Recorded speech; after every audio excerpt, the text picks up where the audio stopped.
Chapter 172. Crack.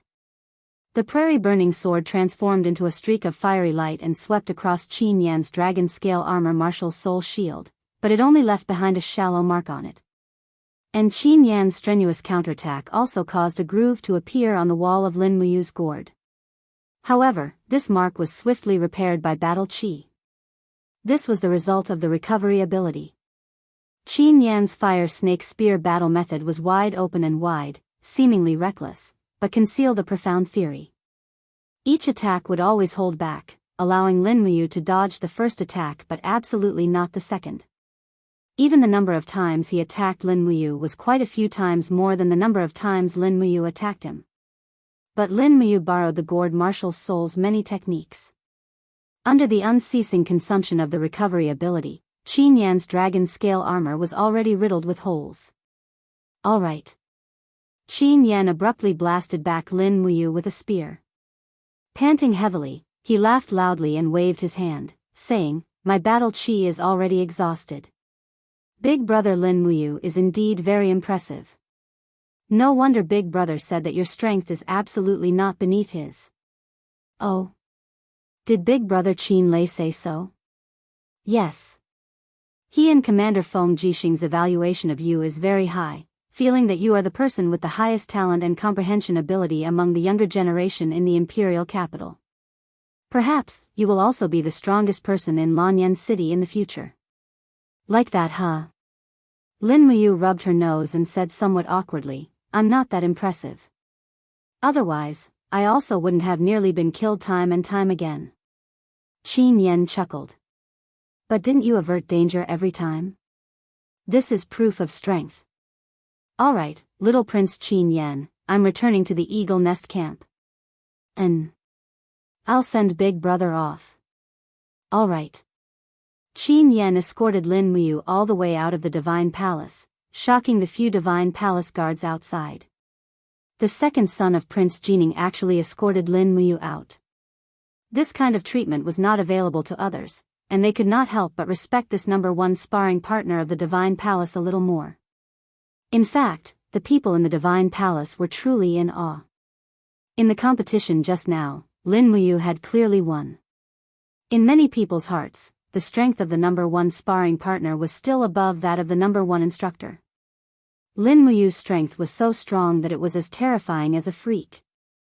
After returning to the Eagle Nest camp, he continued to try to refine the Nine Heavens Spirit Iron, but he was unable to do so.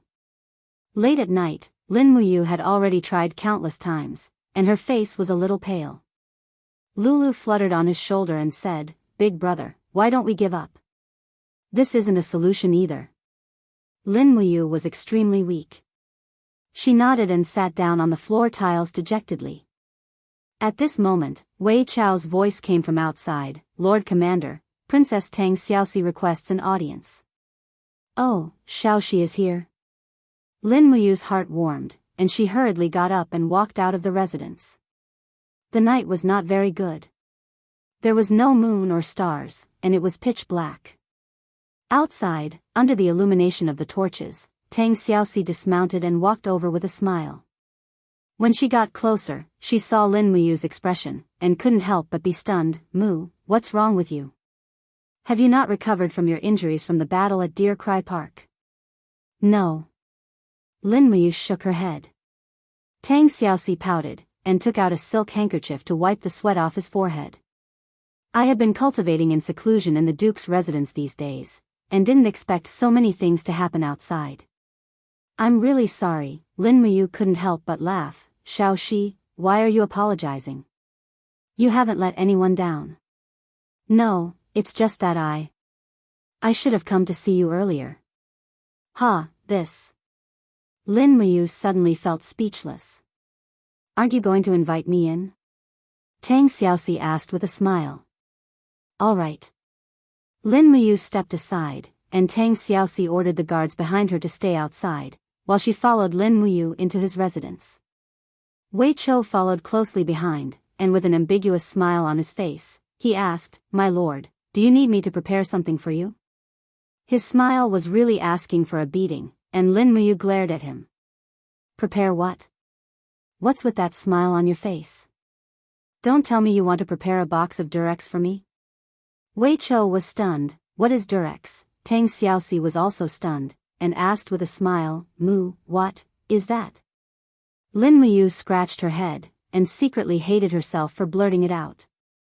She said awkwardly, it's a type of tea from my hometown, it's very smooth, it has various fruity flavors, ha, ha. Tang Xiaoxi squinted her beautiful eyes, and said with a smile, looking at your lying face, I really want to beat you up, but, is there really fruity tea?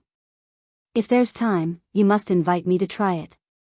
Looking at Tang Xiaoxi's beautiful face, Lin Muyu couldn't help but think about some other things. She nodded and said, cough cough, if there's a chance, if you're willing. Tang Xiaoxi giggled, hee, what are you talking about, why wouldn't I be willing? Wei Chou stood at the side in a daze, then, my lord, do you still want me to prepare some snacks, tea, and fruits for you and Princess Shi tonight? Go. Yes, my lord.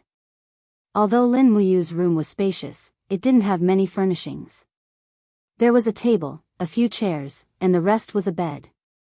After Tang Xiaoxi entered the room, she looked around, and sat on the bed. She said with a smile, Mu, this room of yours, other than the bed being a little soft, there's really nothing good about it, the bed, it's good to sleep comfortably. Lin Muyu forcefully suppressed the urge to invite Tang Xiaoxi to try the bed. After all, this was a different world where words and actions were more serious. It wasn't the world where she could casually joke around. It wouldn't be good if Tang Xiaoxi flipped out. Tang Xiaoxi giggled and said, are you nervous? No. Then why aren't you coming over and sitting down? Oh, okay, come sit beside me. Okay. Lin Muyu obediently sat on the side of the bed, her heart filled with even more complicated feelings. At this moment, Wei Chou walked in with a plate of fruits and a pot of warm wine. He couldn't help but be stunned. Did I disturb you guys? No. Tang Xiaoxi opened her big, watery eyes and smiled innocently.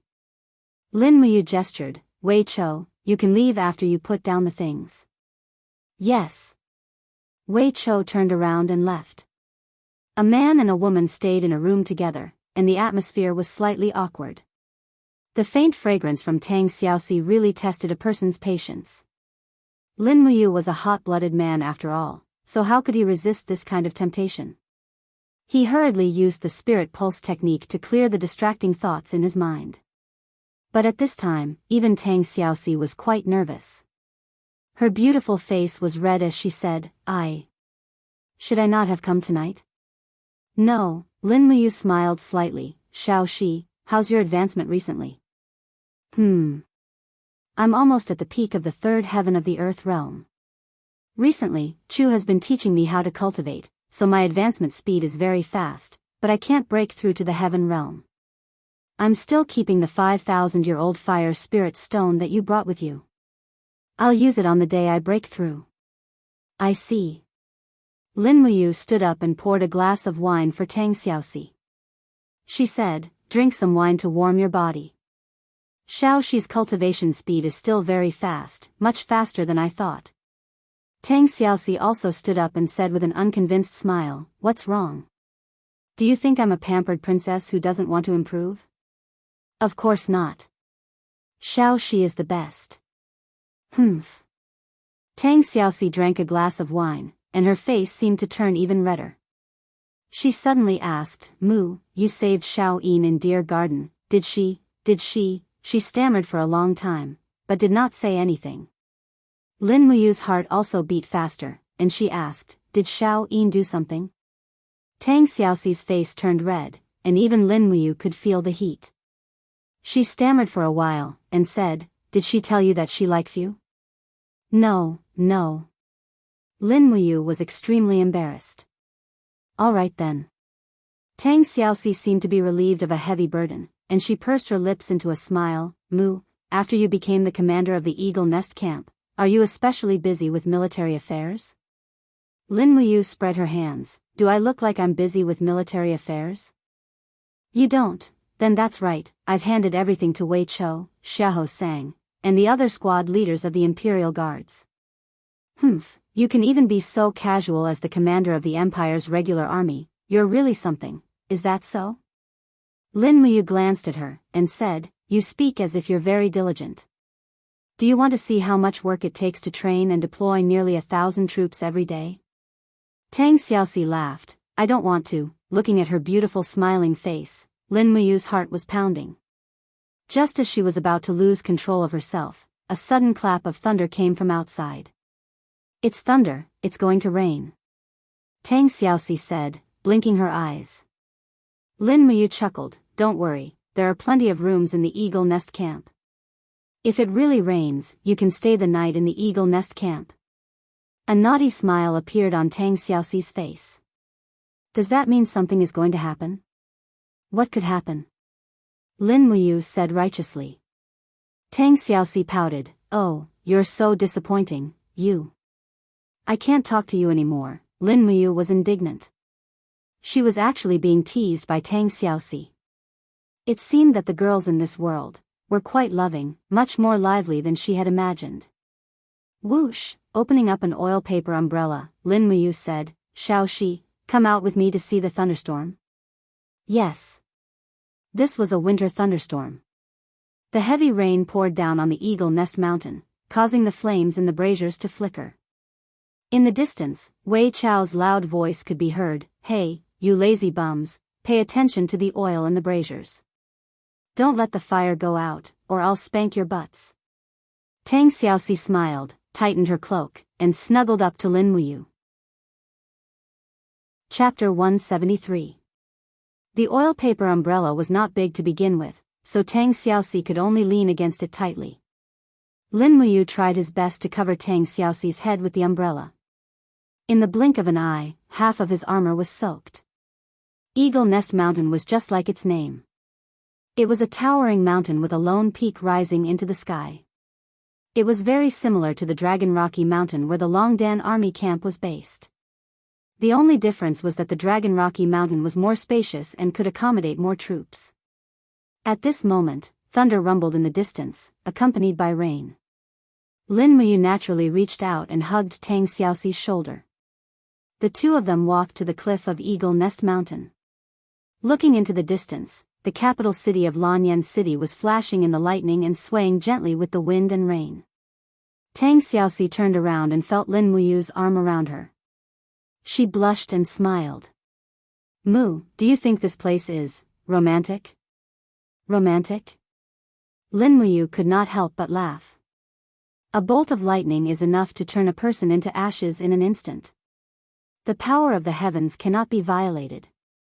Eagle Nest Mountain is the highest place around Lanyan City, so it is most likely to attract lightning.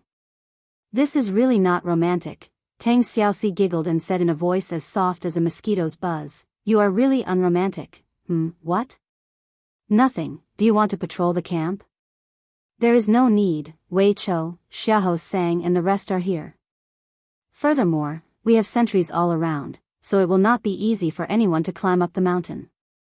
Don't worry, the Eagle Nest camp is very safe now. Our people are everywhere, and I have already forced away all the people that the Divine Marquis residents planted in the Eagle Nest camp. Lin Muyu smiled confidently. Why would I allow anyone to be under my watch? I will not tolerate dissidents like His Majesty. Tang Xiaoxi was stunned. She wanted to say something but hesitated. Actually what? Lin Muyu asked. Tang Xiaoxi didn't say anything, but she reached out and wrapped her arms around Lin Muyu's waist, burying her body in his embrace. Perhaps it was because of the cold weather or something else, but her body was trembling slightly. She said, actually, His Majesty also has his own troubles. Do you know? The King of Light, Qin Jin, was called the King of Light because he had quelled 2 rebellions in the northern desert and southern border. In the northern desert, he had killed more than 300,000 enemy soldiers, and in the southern border, he had killed 170,000 enemy soldiers. That was why he was called the King of Light. But the real commander of both wars was Jin Yifeng, the man known as the Divine Marquis. As she spoke, she pursed her red lips, her beautiful eyes gazing at the lightning in the distance. Her eyes shone as she said, Xing Yifan has been conferred the title of marshal twice, and he controls more than 80% of the empire's military power. Decades have passed, and the emperor has continuously weakened Xing Yifan's military power, which has finally resulted in the current situation. 3 of the empire's 7 major cities, Lanyan City, Qihai City, and Muyu City, have military power in the hands of the emperor, but the remaining 4 cities are actually mostly controlled by Xing Yifan's people. Among the empire's 12 provinces, only 5 provinces are directly under the imperial capital's control. The rest are governed by their own laws. Emperor Qin Jin doesn't rely on Xing Yifan, but he doesn't dare to touch him. Lin Muyu took a deep breath and said, Xiaoxi knows a lot more than I do. Tang Xiaoxi laughed softly.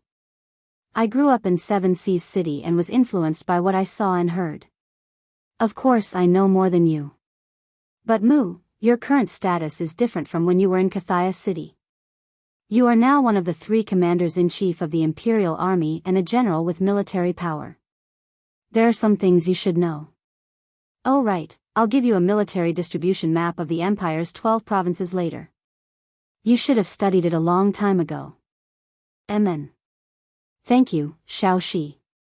Lin Muyu smiled. Unfortunately, Xiaoxi's status is too high. Otherwise, I would definitely keep you by my side as a staff officer. Tang Xiaoxi smiled. Status? I don't have a very high status. As long as you want, Mu, I can stay in the Eagle Nest camp for you. The Duke of Seven Seas residence is so boring anyway. If we're talking about status, I'm afraid that Xiao Yin's status is too high. There's no way she can be your staff officer. Yes, Lin Muyu thought of Qin Yin. Qin Yin had grown up in Zhe Tian Palace. The pressure she endured in this area was probably much greater than Tang Xiaoxi's. When he thought of this, he immediately asked, Xiaoxi, the master of Seven Seas City is your grandfather, Duke Kanglan. Then, if Duke Kanglan passes away, and I'm saying if, who will be the next master? Will it be you? I won't. Tang Xiaoxi shook her head.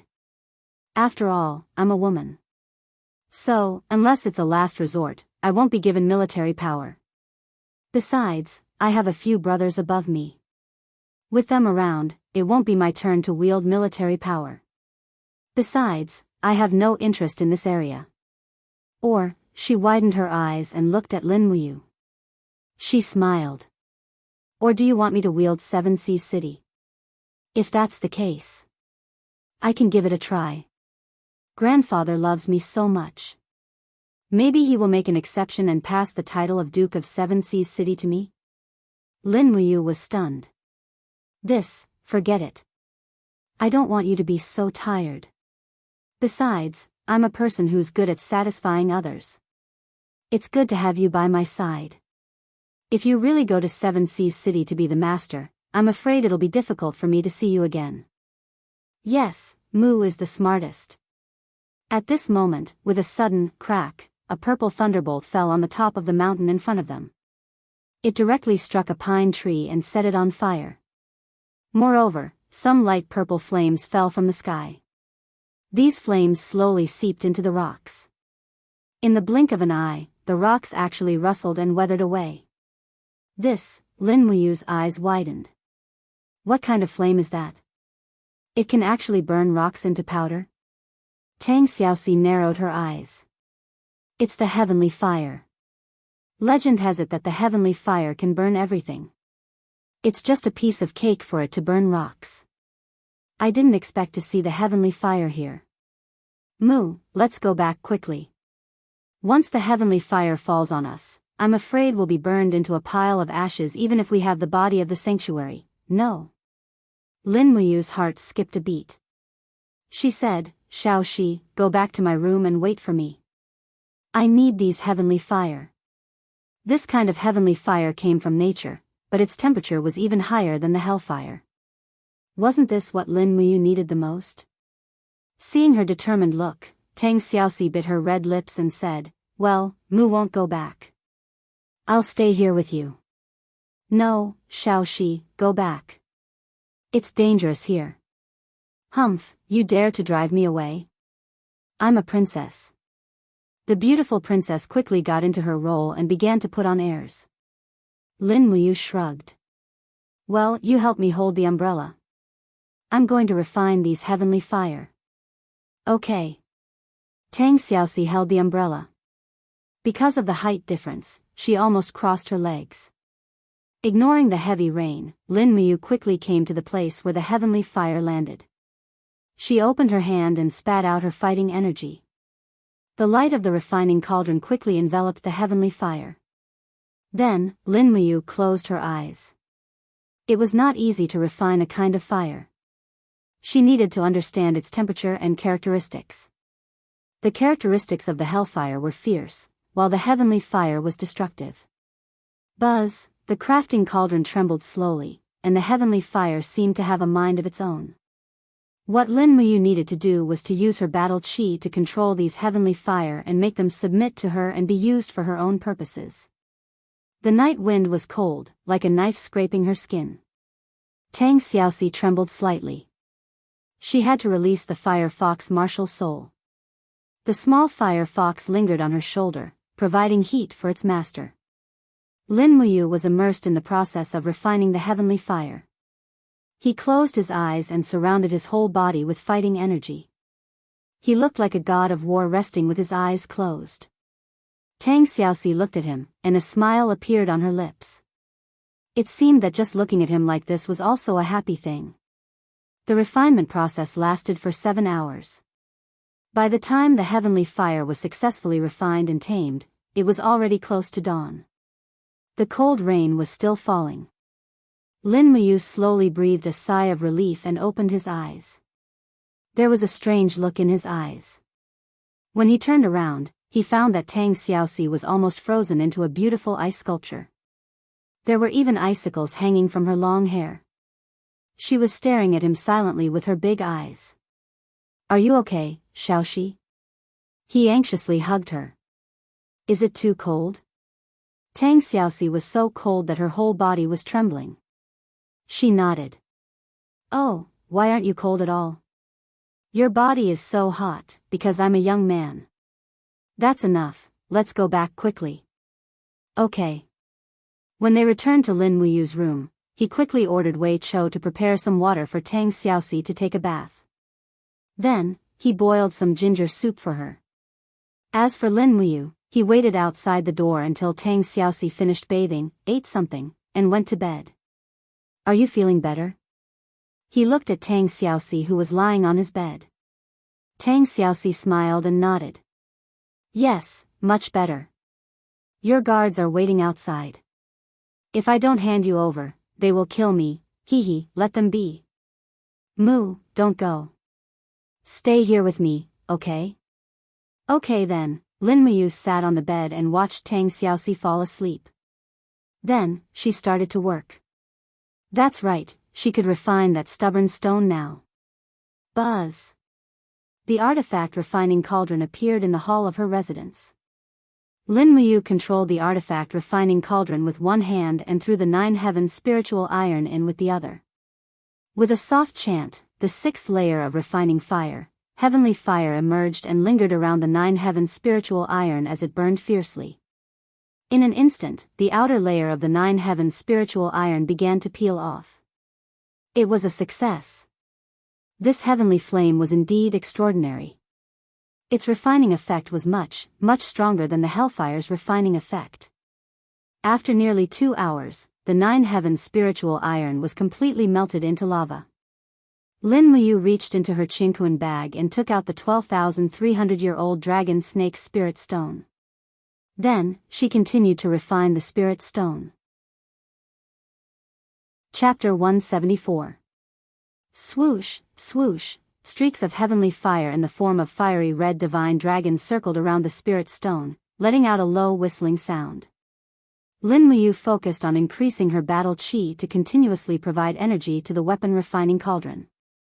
Under the constant burning and tempering of the heavenly fire, a corner of the dragon snake spirit stone peeled off, revealing the fiery red layer of spiritual power inside. At the same time, with a long howl, the fiery red soul of the dragon snake rushed out of the spirit stone and began to attack fiercely. It extended its long tongue and opened its bloody mouth to devour Lin Muyu. After refining the soul so many times, Lin Muyu had already expected this. Without saying much, he quickly increased his battle chi to strengthen the protective wall of the weapon refining cauldron. At the same time, he let out a soft shout and his entire aura quickly descended into the weapon refining cauldron, forming an invisible domain. Perhaps his strength was not enough to form a suppressive force in the outside world, but the weapon refining cauldron was his domain, so it was not impossible to condense a suppressive force. In the end, under Lin Muyu's strong suppressive force, the soul of the dragon snake howled miserably and tried to bite Lin Muyu again and again, but all of them hit the protective wall of the weapon refining cauldron in front of Lin Muyu. Unknowingly, he no longer relied on the seven luminaries' dark force to suppress the beast soul's counterattack. No matter how strong the dragon snake was, it could not touch him at all.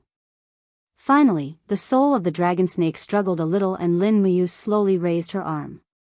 Instantly, the heavenly fire chains in the treasure cauldron formed a large hand and grabbed the body of the dragon snake.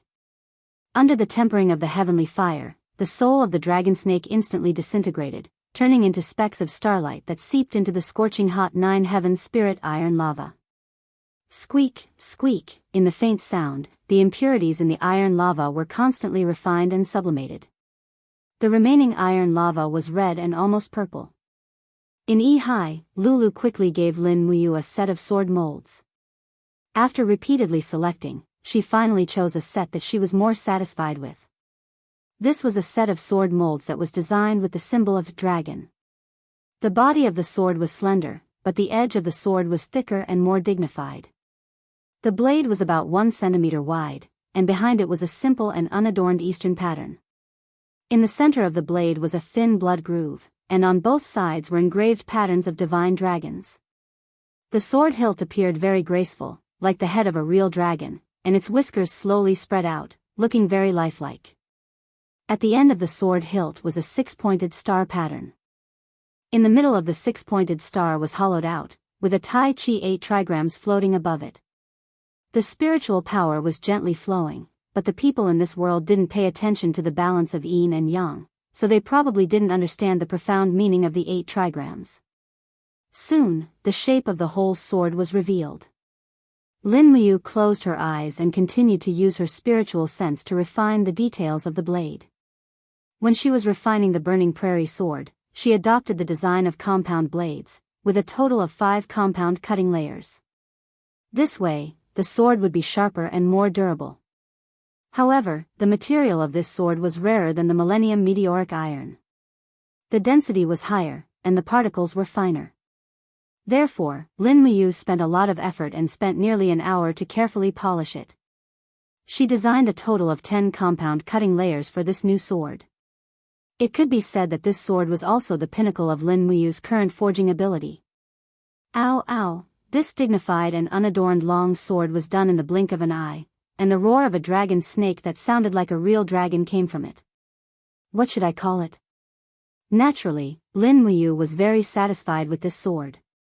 After thinking for a long time, she decided that since this sword was made of dragon snake spirit stone and 9 heaven spirit iron, she would take the common name of the two and call it Dragon Spirit Sword. Puff! The dragon spirit sword fell into the water tank in the room, and suddenly, a burst of steam rose, directly waking up Tang Xiaoxi. She rubbed her sleepy eyes and propped herself up. She asked, "Moo, you're not asleep yet?" "Yes, there's no place to sleep." "Didn't you take the bed?" Lin Muyu turned around and saw that Tang Xiaoxi had gone to bed after bathing. She didn't wear a coat at all. At this moment, a large area of her ice skin and jade bones was exposed. In an instant, Lin Muyu felt her head heat up. She hurriedly used the spirit pulse technique to focus. Tang Xiaoxi seemed to have also noticed her appearance. She blushed and immediately burrowed back into the blanket. She took some clothes from the side and put them on one by one. Lin Muyu didn't look at her and reached out to pick up the dragon spirit sword from the bottom of the water tank. This sword was far heavier than an ordinary long sword, about 50 jin. An ordinary person wouldn't be able to swing it at all. However, Lin Muyu was already a heaven realm expert, and his arm strength was astonishing. Moreover, he had sword heart. When he forged the weapon, he had already fused with the sword soul of the dragon spirit sword. Therefore, he could lift the heavy sword as if it was light. He held the dragon spirit sword in his hand and swung it lightly. Hum, the edge of the sword brought with it a formless gust of wind, making people gasp in admiration. This sword was something Lin Muyu had never seen before, be it in appearance or sharpness. Because Tang Xiaoxi was there, Lulu didn't fly out. She only looked at the sea and said with a smile, "Congratulations, big brother, for obtaining another peerless godly weapon. According to this world's weapon classification, this dragon spirit sword is a 4th rank saint grade." 4th rank saint grade? Lin Muyu was secretly delighted. Is it even sharper than the Emperor's Desolation sword? Of course. The Desolation sword is 6th rank saint grade, while the dragon spirit sword is 4th rank saint grade. It's 2 ranks higher. This dragon spirit sword should be able to cut open the scales of the 10,000-year dragon snake, right? It definitely can. Lulu giggled. Big brother, I didn't expect you to still be troubled by the dragon snake's defense. That's right. Lin Muyu sighed and said, the art of smithing is my biggest reliance in this world. If I can't rely on the sharpness of my weapon to defeat those stronger than me, then what else can I rely on?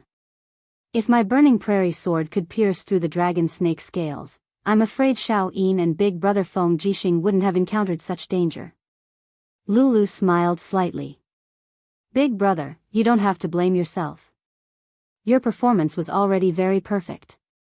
If you performed a little better, it would inevitably arouse suspicion. You're right. Lin Muyu waved the dragon spirit sword and cut a piece of black cloth from the curtain at the side to wrap the newly forged sword. However, at this moment, someone grabbed his arm.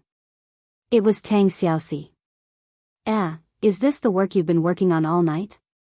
Tang Xiaoxi smiled sweetly. Yes. Lin Muyu pulled off the black cloth and showed the dragon spirit sword to Tang Xiaoxi without reservation. He asked with a smile, Xiaoxi, is my smithing skills worthy of the title of Grand Master? Of course. Tang Xiaoxi giggled. Mu is the best. This sword, what grade is it? About the 4th rank of saint grade. What? A saint grade weapon? This time, Tang Xiaoxi's mouth was wide open. She looked at him and said, did I hear it wrong? There are only a few saint grade weapons in the entire Lanyan city. The Emperor's Desolation sword is rumored to be the strongest weapon in the capital, but your sword is stronger than it? Of course it's stronger. Lin Muyu grinned and said, Xiaoxi, you have to keep this a secret. If people know that I'm a grandmaster of smithing, I'm afraid that the door will be broken. Yes. Tang Xiaoxi smiled faintly. If people really know, I'm afraid that His Majesty the Emperor, Duke Kanglan, Duke Muyun, and even King Zhenan and Lingnan will send people to invite you to join their families. After all, a person who can forge a saint-grade weapon is rare in the world. Moreover, Mu, the shape of your sword is a bit strange.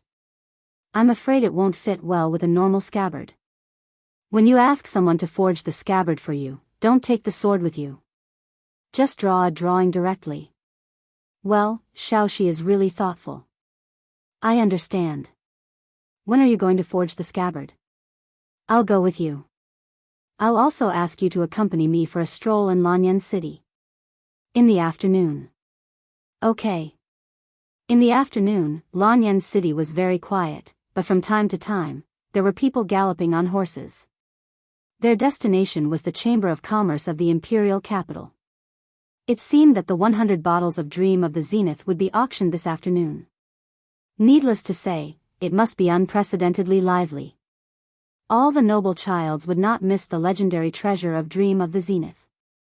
Lin Muyu had no intention of watching the grand auction, so he went to the blacksmith shop with Tang Xiaoxi. Due to Tang Xiaoxi's repeated insistence, the scabbard of the dragon spirit sword was forged by Tang Xiaoxi. Scabbards were generally made of wood and metal, so Lin Muyu couldn't do it himself. He was good at forging, but he was not a carpenter.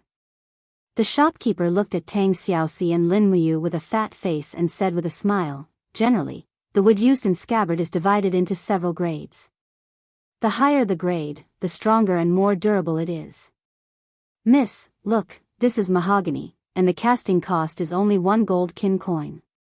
This is rosewood, and the casting cost is 3 gold kin coins. As for this black spirit wood, it's even more expensive, costing 10 gold kin coins. Of course, the most expensive and also the best is this red gold wood. The wood is very light, but very strong. Let's use the red gold wood.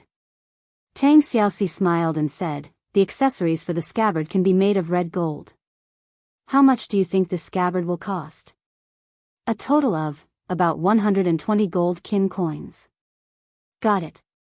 Tang Xiaoxi took out a diamond coin and said with a smile, make it as exquisite as you can. Money is not a problem. The shopkeeper's face was glowing. All right, I will definitely not disappoint Miss and your boyfriend. Ah. Tang Xiaoxi was stunned, and her face instantly turned red. She wanted to say that Lin Muyu wasn't her boyfriend, but on second thought, there was nothing wrong with that, so she shyly acquiesced. Lin Muyu coughed and didn't say anything else. In any case, Tang Xiaoxi was obedient and treated her well. If she really had a girlfriend like her, it would be a gift from the heavens. However, Duke of Tsanglan might not think that way. After all, Tang Xiaoxi was a princess, so it was impossible for her to marry a mid-ranked general like her. After thinking for a moment, she hurriedly shook her head. What was she thinking? It was all a mess. Chapter 175. Amidst the sounds of hammering, Lin Muyu and Tang Xiaoxi waited for nearly 2 hours. The efficiency of this smithy was quite high. 4 or 5 blacksmiths worked together, and in just 2 hours, the scabbard that Lin Muyu needed was forged. Pure gold wood, a type of wood similar to pure gold. It was polished very smoothly, and the hard pure gold was inlaid around it. The metal was engraved with gorgeous patterns, and it looked quite similar to the style of the dragon spirit sword. "Milord, are you satisfied?" the shopkeeper said with a smile. Lin Muyu took the scabbard and weighed it in her hand. It was about 3 kilograms, not bad. She raised her hand to hold the scabbard of the dragon spirit sword, and with a sudden shake, the black cloth was shredded. Before the shopkeeper could see the true appearance of the dragon spirit sword, the blade entered the scabbard with a "ka" sound, and there was no gap between them. Good craftsmanship indeed. Seeing Lin Muyu's satisfied expression, Tang Xiaoxi smiled and said, "All right, can we go out now?" "Wait a little longer." "Oh. What are you waiting for?" "In a while, Wei Chou and the others will come." "Oh." Tang Xiaoxi didn't understand, so she continued to stroll around Skyspan Street with him. In less than half an hour, Wei Chou appeared with dozens of Eagle Nest Camp soldiers, and he even dragged a few carriages. They were here to transport the dragon snake shields. "Milord." Wei Chou cupped his fists and said with a smile, "We can go load the goods now." "Let's go." "Yes." When they arrived at the smithy, the shopkeeper had already recognized Lin Muyu. With a face full of smiles, he walked up and said, "Milord Lin Muyu, this batch of dragon snake shields has been completely forged. Please follow me." "Yes." After entering the inner courtyard of the ironware shop, they saw piles of black dragon snake shields already piled up there. The shopkeeper lifted one of the shields with force and stretched out his hand to gently brush the metal on the edge of the shield. He said with a smile, "The main body of these dragon snake shields is made of dragon snake scales, and the surface is covered with a layer of dark steel. The edge is even cast with 100-year dark steel, and the handle is wrapped with cowhide. It is impervious to water and fire, and can be said to be indestructible. There probably isn't any sharp weapon in the world that can cut through this 10,000-year-old dragon snake shield, right?" "Really?" Lin Muyu smiled faintly and suddenly unsheathed her sword. The dragon spirit sword's aura surged and drew a fiery arc in the air, sweeping across the surface of the dragon snake shield in a straight line. Half a second later, it was sheathed with a "dang" sound. The speed of her attack stunned Wei Chou, Tang Xiaoxi, and the shopkeeper. It was as if a bolt of lightning had flashed past. Pa! The surface of the dragon snake's shield suddenly cracked open. Then, the shield quickly split into two halves and landed in the shopkeeper's hands. This, the shopkeeper's face was full of shock. How is this possible?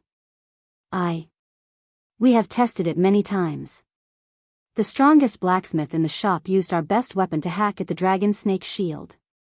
Even when he hit the opening, the dragon snake's shield was not damaged in the slightest. Madame Lin Muyu, your sword is... Lin Muyu raised her eyebrows and said, I just want to tell you that there is nothing in this world that is indestructible. Alright, move the dragon snake's shields out and load them up. Yes. Wei Chou looked at the dragon snake shields and said happily, Madam, these shields, are they prepared for the eagle nest camp? Lin Muyu quickly dampened his enthusiasm. She could not give him any hope. No, after this, you will accompany me to Dragon Rocky Mountain and send these shields over. I have prepared them for the Longdan army camp. Ah. Wei Chou narrowed his eyes. Madam's mercenary group? Yes, it is officially registered. It is indeed enviable. The people of the Longdan army camp can actually use such good equipment. Even the most elite troops of the Empire probably do not have such equipment. If you are envious, you can resign from your post and go to the Longdan army camp to be a vice commander. Lin Muyu teased. Wei Chou also laughed. Madam, you must be joking. I have sworn to be loyal to the Empire. Ha ha ha, Lin Muyu did not point it out. The Longdan army camp was a private army after all. It naturally could not be compared to the royal guards. After all, the royal guards were the most elite troops of the Empire. It was not an exaggeration to say that the Longdan army camp was unknown. A total of 5 carts of dragon snake shields were loaded onto the carriages. They were wrapped in huge black cloth and slowly drove on Tongtian Street. When they passed by the Duke of Seven Seas mansion, Tang Xiaoxi had no choice but to go home. She pouted and angrily said goodbye to Lin Muyu. She also made an appointment to meet again. In reality, there was no time, but Lin Muyu promised to go to the Duke's mansion to find her when she was free. He continued to lead the caravan forward, and not long after, the sound of weeping could be heard from the front. A group of young women dressed in rags appeared on the street, and they were guarded by Imperial Army soldiers wielding weapons. It was obvious who they were, camp concubines. They passed by the carts. Among them was a girl who looked to be at most 15 years old. Her face was full of dirt, but it could not hide her beauty under her messy hair. Her arms and legs were full of whip marks. It was obvious that she had been whipped. Lin Muyu rode on a horse and looked down at her. The girl actually turned her head and looked up at Lin Muyu. Their eyes met. The girl moved her lips but did not say anything. Wait. Lin Muyu's cry immediately made Wei Chou confused. He said in a low voice, Madam, don't be impulsive again. Even if you save these girls, there will be new ones to replace them. Don't be impulsive. You don't want to be exiled to Tongtian Tower again, do you? Of course not. Lin Muyu smiled and turned her horse around. She looked at the girl and asked, Where are you from? The girl's face was full of fear. Tongtian Province. Why did you come to Lanyan City? Lin Muyu tried her best to maintain a sunny smile so that she would not be so nervous. The girl's lips moved again, and her eyes were full of fear. She knew that the person in front of her was a senior officer. If she spoke carelessly, she might meet a more tragic fate. She lowered her head and said in a voice as soft as a mosquito, My parents were killed by mercenaries. I was sold here by mercenaries. I know. Lin Muyu sat on her horse, feeling a little hesitant. At this moment, the centurion who was in charge of leading the troops said politely, Madam Lin Muyu, these 40 girls are new recruits. We are just doing our job. We hope that Madam Lin Muyu will not make things difficult for us. After all, we are just following orders. Yes, I know. Lin Muyu asked, Madam, how many girls are there in the nurturing hall who have been sold and bought against their will? The centurion looked worried. There are about 50 of them. Madam, what do you mean? I know. Lin Muyu nodded and smiled. You don't have to worry. Bring these girls into the nurturing hall, but don't let anyone touch them. Wait for me for an hour. Is that all right? Just treat it as giving me some face. The centurion cupped his fists and smiled. Madam, you must be joking. This is what I should do. Yes, all right. As he watched the group of girls enter the nurturing hall, Wei Chou looked confused. Madam, what are you trying to do? Lin Muyu laughed self-deprecatingly.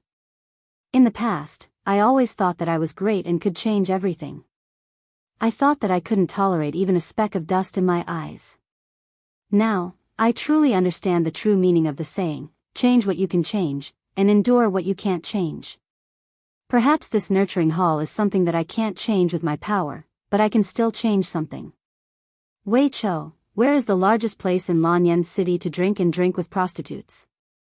Wei Chou was stunned. This. Madam, Wei Chou is a commoner, and most of his salary is sent back home for retirement. How can I have extra Jin coins to drink and drink with prostitutes? However, I know of a place called the Smile of Beauty's Alley. There are many restaurants there, and they are all places to drink and have guests stay overnight. Bring me there immediately. The rest of you, escort the dragon snake shield back to Eagle Nest Mountain and wait for my orders. Yes. The two of them spurred on their horses, and not long after, they entered a small alley filled with women. There were brightly colored door signs all around, giving off a sense of déjà vu in the lovely spring brothel. Lin Muyu couldn't help but laugh inwardly. She and Wei Chou were both young and handsome imperial guards, and they were wearing bright armor at the moment. They quickly became the targets of the brothel keepers. Not far away, a brothel keeper with a mole on her chin quickly came forward. She wasn't afraid of strangers and reached out to grab Lin Muyu's reins. She giggled and said, "Oh, madam, you haven't been here for a long time?" Wei Chou couldn't help but laugh. "Madam, I didn't expect you to also," Lin Muyu said seriously. "Damn it, I swear on my honor that I really haven't been here before." This is just their professional term. Is that so? Wei Chou looked like he didn't believe her. Lin Muyu flipped over and got off the horse. The brothel keeper immediately came up to him and held his hand. She said intimately, "Madam, do you know any girls here? If you want them, just tell me. There's no need to be polite or shy." Yes. Lin Muyu deliberately propped up his arm and slowly pushed the brothel keeper away. He smiled and said, "Mother, I want to ask, are the girls here, for sale?" "Of course, we are for sale. Otherwise, why would we have customers?" "Madam, look, the best girls here sell for 2 gold kin coins a night. The second-class girls sell for 50 silver kin coins a night. The third-class girls are cheaper, only 10 silver kin coins a night." Lin Muyu's face darkened. "I'm not talking about this kind of sale. Then what kind are you talking about, madam?" "I'm talking about those who sell their bodies directly." The brothel keeper giggled coquettishly. "Madam, you're so bad.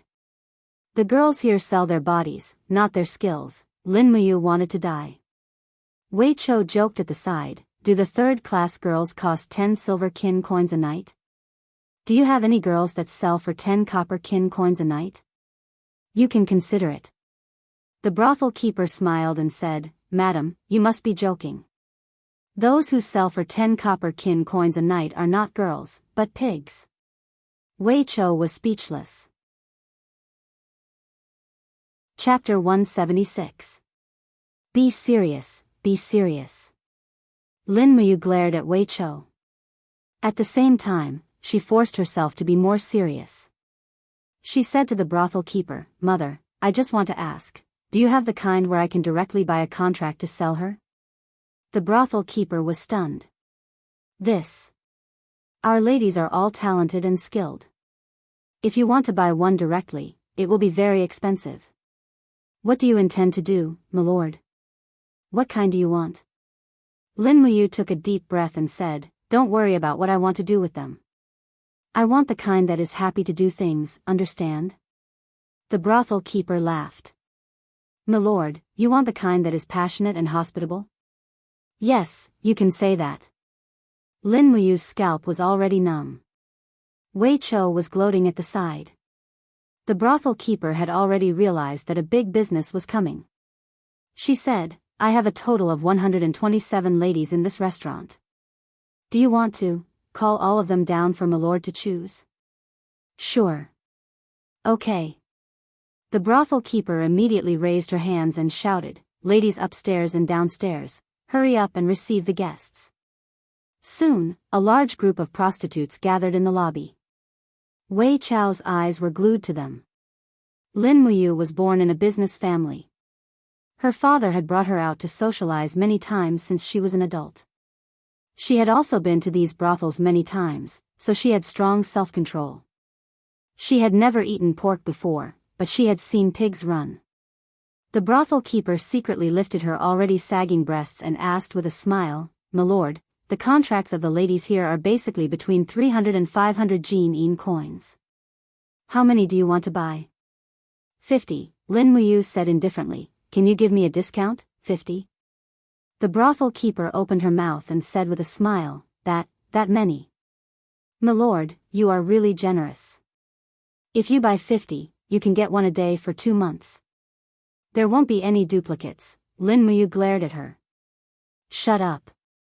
I'm only asking you, how much does one cost if I buy 50? How about 350 Jianghu coins? However, these 350 Jianghu coins are all for me. Whether the girls want to go with you or not is up to them. I love them very much. All right. Lin Muyu nodded. She looked at the group of prostitutes and said, I won't hide it from you all. I'm buying you all because the foster hall is lacking a batch of female prostitutes. After you all leave with me, you might have to serve those soldiers. However, I won't let you all suffer any losses. As long as I buy you, I can give mother 350 Jianghu coins for the money. At the same time, I will also give you 350 Jianghu coins. If you are willing, come over. The brothel keeper was dumbfounded. Sir is really generous. Ladies, you might not be able to earn that much in your lifetime. Hurry up. Instantly, many women had already stepped forward. Their faces were filled with numbness and hypocritical smiles. Lin Muyu naturally knew that they were willing to do anything for money. That was good too, it was a consensual relationship. Not long after, the 50 prostitutes had been selected. Lin Muyu muttered to herself and began to count. She gave the brothel keeper 17 diamond coins and 500 Jianghu coins, then went to the gold bank to exchange for Jianghu coins. Every woman received a heavy bag of Jianghu coins. However, most of them were unwilling to bring Jianghu coins into the foster hall. Instead, they directly deposited them in the gold bank. Just like that, it took more than 2 hours. The sky was already close to dusk. When Lin Muyu brought the 50 gorgeously dressed prostitutes to the foster hall, a group of imperial guards couldn't control themselves. In their eyes, these women were much more interesting than the women in distress that they had brought in the afternoon. Lin Muyu found the centurion in charge of the foster hall and stuffed 1,000 Jianghu coins into his hands as a reward. He directly exchanged the 50 women who were unwilling to become concubines in the foster hall. The bright moon cast a layer of silver light on the streets. Lin Muyu and Wei Chou rode slowly with the 50 young women in tow. Wei Chou smiled and said, it seems that after the incident at the Tower of Babel, Sir's methods have matured a lot. Lin Muyu sighed. A fall into the pit, a gain in your wit. How does Sir plan to settle these women? Hire a few carriages and take them to Dragon Rocky Mountain. Sir's plan is, many of them are already homeless. If I dismiss them now, many of them will still be captured by others to become concubines, which is equivalent to not being able to save them. Therefore, I plan to build a village at the foot of Dragon Rocky Mountain and settle these homeless women down. I will let them learn how to farm, weave, and be self-sufficient. At the same time, I can use them to attract able-bodied men to marry, so that they can live well. Sir is wise. Wei Chao's eyes were full of respect. At night, 50 Eagle Nest Camp soldiers were sent to protect 500 shields and 50 young women to Dragon Rocky Mountain. Lin Muyu personally escorted them. Although Lanyan City was the imperial capital, dragon-seeking forest was still not safe. The security was extremely poor, especially at night, when bandits and mercenaries were most active. At midnight, they finally arrived at their destination. They could see the lights of Dragon Rocky Mountain in the distance. At the foot of the mountain, a dozen Longdan army camp mercenaries wearing standard armor and holding long halberds stood guard. When they saw Lin Muyu, one of them recognized her and immediately cupped his fists. "Greetings, Commander. Open the door and escort us up the mountain." "Yes, sir." Lin Muyu's gaze swept across them. These mercenaries no longer had the hooliganism of a ruffian. Instead, they looked a little like soldiers. Luo Yu was indeed a talent. It was indeed the right choice to let him be in charge of the training of the Longdan army camp. Before they reached the peak of the mountain, dozens of cavalrymen led by Luo Yu had already greeted them. Luo Yu cupped his fists and smiled. "Sir, you're back?" "Yes, I'm giving everyone some equipment." Lin Muyu waved his hand and the dragon snake shields on the carriage behind him flickered under the light of the fire. Luo Yu could tell with a glance that they were good stuff. He was ecstatic. "This is great, it's like sending charcoal in snowy weather. When we attacked the bandit camp yesterday, many of us were shot and injured. Today, Sir has sent us sturdy shields. Ha, this is great. Let's go." "Yes." Luo Yu turned his horse around and rode alongside Lin Muyu. Looking at the many girls behind him, he frowned and said, "Sir, these girls, are they going to be maids up the mountain?" "No, there are no maids in the Longdan army camp." Lin Muyu shook his head and said, "From tomorrow onwards, after training, we will lead everyone to the foot of the mountain to cut down trees and build houses. Within a month, we will build a village under our protection." "Is there a problem?" Luo Yu was startled. "As long as we have money, there is no problem." "Then let's do it." "Oh right, how is the development of the mercenary group recently?" Luo Yu's face was filled with joy as he said, "Sir, in these 4 days, the Longdan army camp has swept through a total of 3 small mountain strongholds and 2 wandering mercenary groups with less than 200 people. This subordinate has selected talents from the captives and recruited them into the Longdan army camp. Now, we have 274 people." "Good." Lin Muyu faintly smiled. "In terms of funds, is there enough?" "It's a bit not enough, it's fine." Lin Muyu took out 100 diamond coins from her cosmos sack and said with a smile, "Here's 100,000 Jin coins. Don't spend too sparingly." Luo Yu nodded. "Yes, sir. Do your best to recruit people, the more the better. You might as well break the previous selection criteria. Some of the more courageous and upright people can be recruited into the Longdan army camp even if they haven't reached the 2nd level of the human realm." "Yes, this subordinate understands." That night, they rested in the Longdan army camp. The next morning, Lin Muyu sent Wei Chou to lead 50 Eagle Nest Camp soldiers back to the camp. He would stay in the Dragon Rocky Mountain for a few days. After all, he was the highest authority here, so he had to get used to the people in the Longdan army camp. As for the group of girls, they had all settled down and were just waiting for the village at the foot of the mountain to be developed. Early in the morning, he sent 20 people to the nearby cities to hire carpenters and architects. Then, he unfolded a map of the dragon-seeking forest on the table. There were many red dots marked on it. Luo Yu frowned and said, "Currently, there are 2 forces that pose the greatest threat to us. One of them is the Flame Wolves mercenary group, and the other is the bandits of the Purple Chilan Mountain." "Flame Wolves mercenary group?" "Yes." Luo Yu said, "The members of the Flame Wolves mercenary group are all wandering mercenaries. They make a living by robbing, killing, and robbing. They often cause trouble to the villages within the territory of the Cloud County. Regarding this, the government of the Cloud County can't do anything. The Flame Wolves mercenary group has gathered almost 3,000 mercenaries and is very powerful.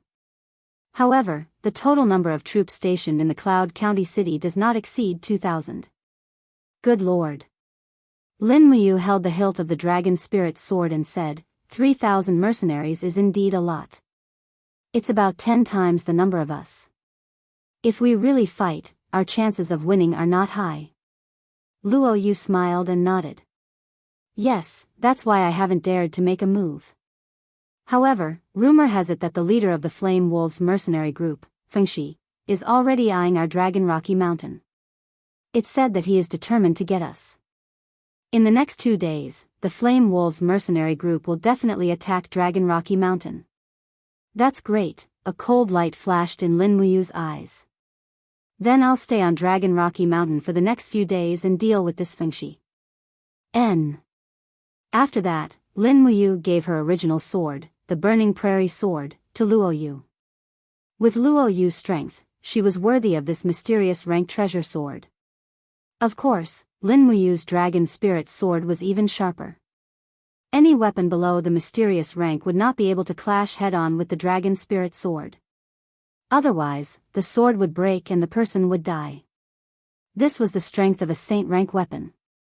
After nightfall, the cold wind blew. Lin Muyu sat peacefully in the leader's room, cultivating the forging dragon bone remnant scroll and the spirit pulse technique. As his strength and soul continued to increase, his thirst for power grew. Without enough power, he would not be able to stand in this world, not to mention changing anything. Knock, knock, knock, a knocking sound came from the door. Luo Yu said, "Sir, I just received a letter from Luo Yu. The Flame Wolves mercenary group's 1,500 men have already left their encampment and are heading straight for us. They will arrive at Dragon Rocky Mountain around midnight." Good. Lin Muyu sat up and said, "Arrange for the ambush." Yes. Chapter 177. There were not many people on Dragon Rocky Mountain. If they were surrounded, they would be in a desperate situation. Therefore, if they took the initiative to attack, they might be able to win.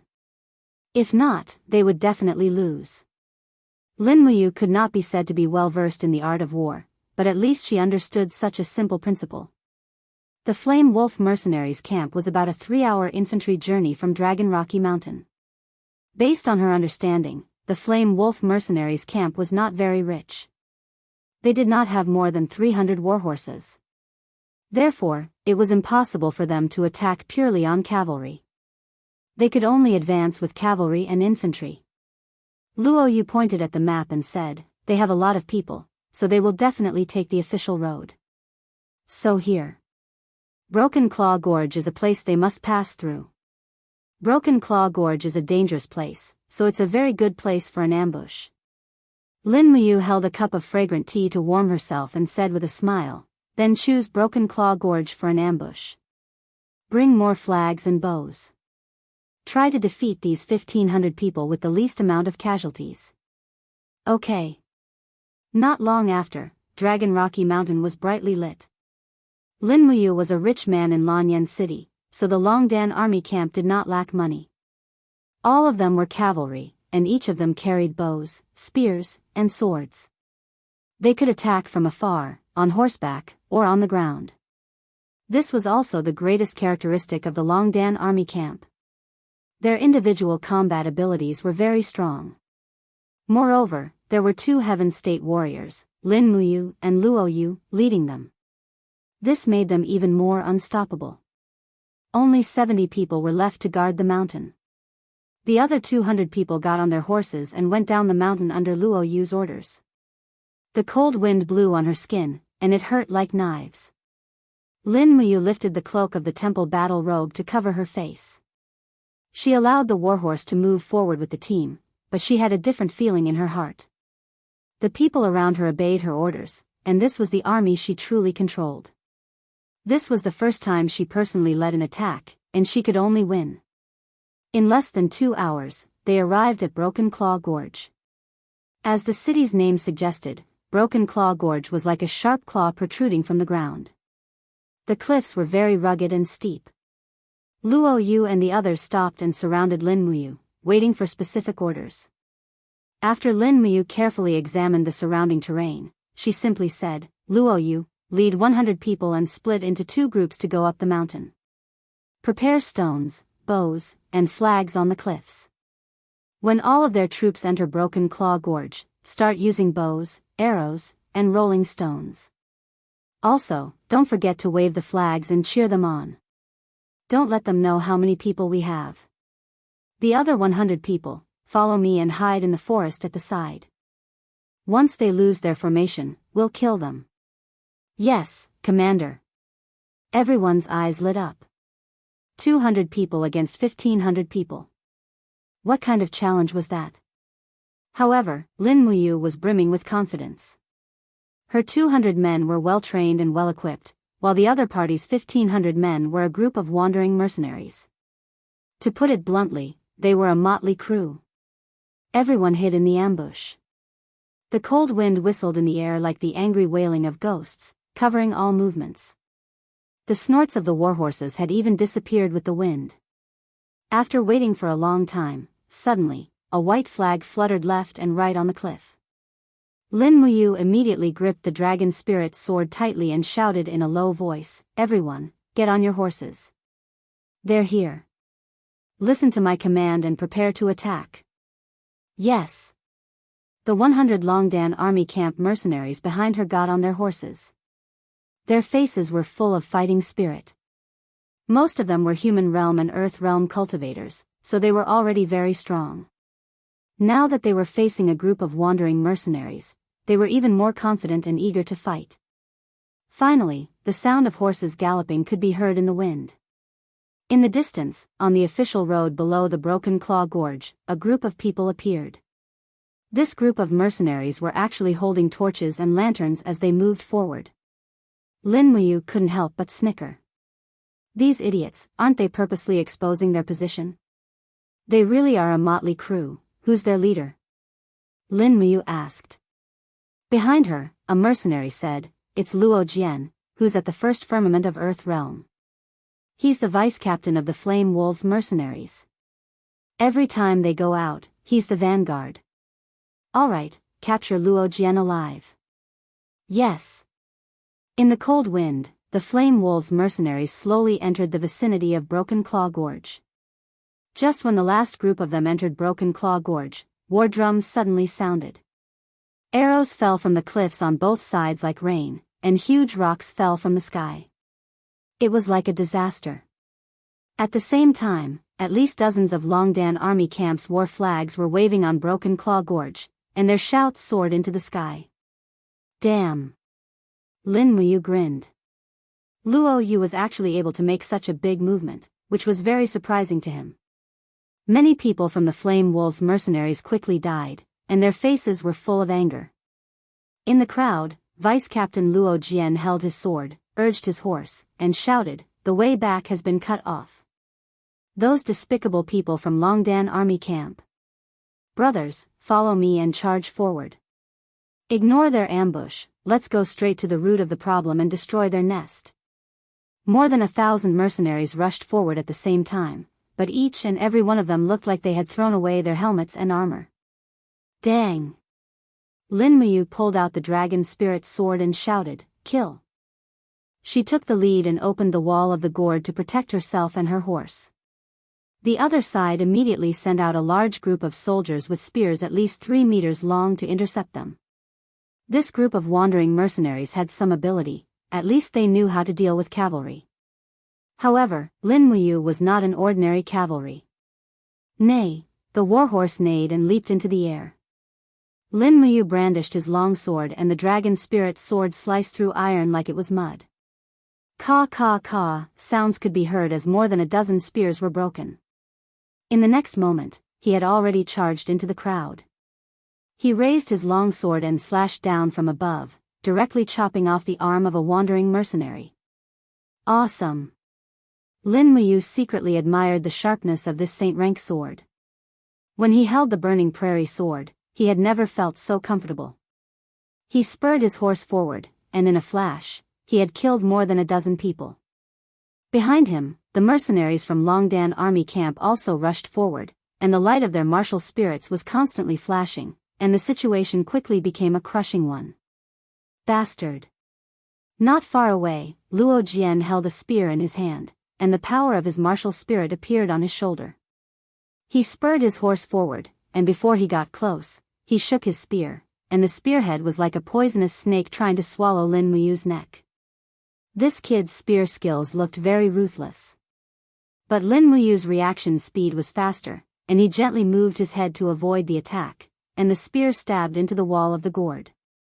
Taking advantage of this opportunity, he gently waved his dragon spirit sword, and with a kacha sound, Luo Jian's spear was directly cut in half. How can this be? Luo Jian retreated, but there was no way out. Lin Muyu rushed forward and fiercely punched him, and with a bang sound, Luo Jian slightly swayed on his horse, and was immediately grabbed by Lin Muyu and placed on the back of the horse. She shouted, "Luo Jian has been caught by me, do you still want to continue to struggle?" Her martial spirit shone brightly, and an intense do qi appeared around Lin Muyu's body, shooting up into the sky. Immediately, the group of mercenaries were dumbstruck. No one had thought that this would be the result, and even more so, that their vice-captain would be captured in just one round. Luo Yu had already rushed down from the cliff with the burning prairie sword in hand, and loudly shouted, "Those who put down their weapons will be spared from death." Dang! Dang! Spears and swords fell to the ground. Sure enough, they were just a motley crew. The Longdan army camp had only suffered a very small loss, but they had managed to capture almost all of the 1,200 plus people. Lin Muyu put Luo Jian down from his horse, and Luo Jian's face was full of shame, and he said, "My skills are not as good as yours. If you want to kill me, then kill me." "Who wants to kill you?" Lin Muyu glanced at him, and said, "Luo Jian, are you willing to surrender and join the Longdan army camp? Don't humiliate me. If you want to kill me, then kill me." Luo Jian's eyes burned. Lin Muyu couldn't help but laugh, and said word by word, "Are you trying to express your moral integrity to me? Tell me." Your flame wolf mercenary group burned, killed, and plundered, provoking the wrath of the heavens and the resentment of the people. You indiscriminately killed the innocent, and used your strength to bully the weak. What qualifications do you scum have to talk about moral integrity with me? Right now, I'll give you a chance to turn over a new leaf, and become a mercenary that doesn't let down your conscience. Are you willing to join the Longdan army camp? Luo Jian's eyes flashed, every word from Lin Muyu stabbed at his sore spot. No matter how strong he was still a despicable wandering mercenary, a person who killed the innocent, and a beast. How could he talk about moral integrity? Your Longdan army camp might not be full of good people, right? In this world, good people don't live long. Luo Jian suddenly said with a sneer. Lin Muyu also smiled, and pointed behind her, and said, "The Longdan army camp will never bully the weak, nor will we indiscriminately kill the innocent for money. If there is, we will kill without mercy. Whether you believe it or not, the Longdan army camp will definitely do it." Luo Jian sighed, and finally made a decision. "Fine, I'll use my cheap life to see if you, Lin Muyu, can really do what you say and be a mercenary that doesn't let down his conscience. And you will get what you want." Lin Muyu was naturally very confident. Why would wandering mercenaries burn, kill, and loot? It was because they were poor, but the Longdan army camp would not be poor. They had an endless income from the Imperial Chamber of Commerce, enough to support a small elite army. The remaining nearly 1,300 wandering mercenaries were all brought back to the Dragon Rocky Mountain, and nearly 742 of them were selected to join the Longdan army camp. The rest were sent away after collecting their weapons and armors. At least, they could not be used by Fengxi again. In the afternoon, a group of mercenaries from the Longdan army camp drank to their heart's content at the celebration banquet. Only Luo Jian sat sullenly at the side. Lin Muyu walked up to him and asked with a smile, "What are you thinking about?" "I'm thinking." Luo Jian wanted to say something but stopped. His eyes swept over Lin Muyu and smiled. "Do you think that Commander Fengxi will let this go?" "Lin Muyu, your celebration banquet is too early. You have to know that the real elites of the Flame Dragon mercenary group are the remaining 1,500 people. I know. Lin Muyu smiled slightly, but it's okay, sooner or later they will be my people. Luo Yu, you will be responsible for the normal training of the Longdan army camp. I will go out for a few days. Yes. Luo Yu cupped her fists. Luo Jian's eyes were a little dull, and he was silent. Chapter 178. Xian Mist Town was a peaceful town located in the northeast corner of Yunzhong Commandery. Xian Mist Town was famous for its wine made from 5 grains. Although the town was not large, it had more than 20 pubs, which attracted a lot of paladins and wandering mercenaries. At the same time, Xian Mist Town was also the base of the Flame Wolf mercenary group. Early in the morning, a light drizzle fell from the sky, moistening everything in the small town.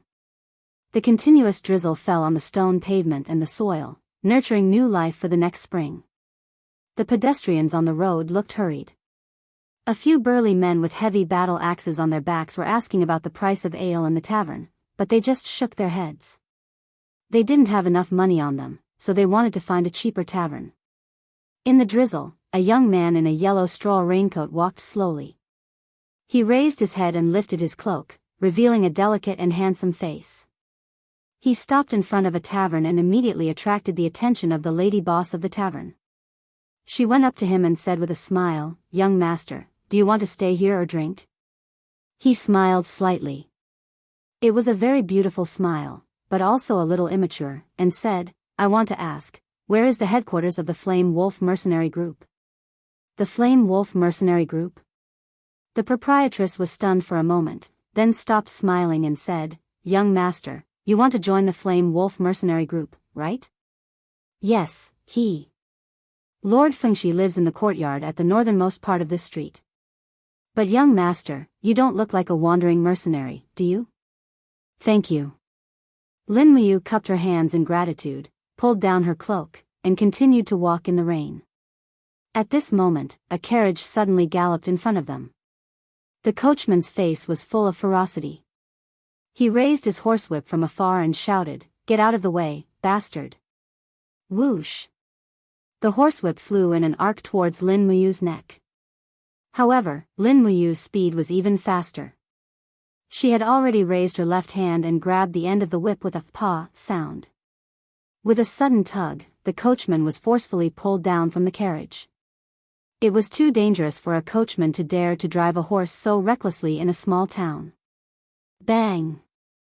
The coachman fell to the ground and fell flat on his face. His face was covered in mud and water. He hurriedly climbed up and cursed, "Bastard, how dare you be so impudent! Brothers, get off the carriage and chop him up." Immediately, several strong men jumped out of the carriage, carrying broadaxes and long swords. Each one of them had a fierce expression on their faces, and one of them even summoned his martial spirit. It was a mad wolf martial spirit, roughly 7th or 8th grade. Raising his battle axe, he chopped down on Tang Wulin's head, and angrily cursed, "Dare to block this elder's path, courting death." The battle axe was coming at a rapid speed, but Lin Muyu didn't dodge. With a light shout, the indigo gourd walls were released, and with a pang sound, the big man was sent flying along with the battle axe. On the other side, a mercenary suddenly thrust his long sword at Lin Muyu's chest, but he didn't think that Lin Muyu's movements would be faster. She dodged the attack, and with a sweep of her right hand, the hilt of her long sword heavily struck the mercenary's chest. Bang! The mercenary let out a muffled groan, and retreated a few steps, gasping for breath. Lin Muyu lifted a corner of her cloak, revealing a pair of frightening eyes, and indifferently said, "Don't provoke me, or else I can't guarantee that I won't be able to hold back next time."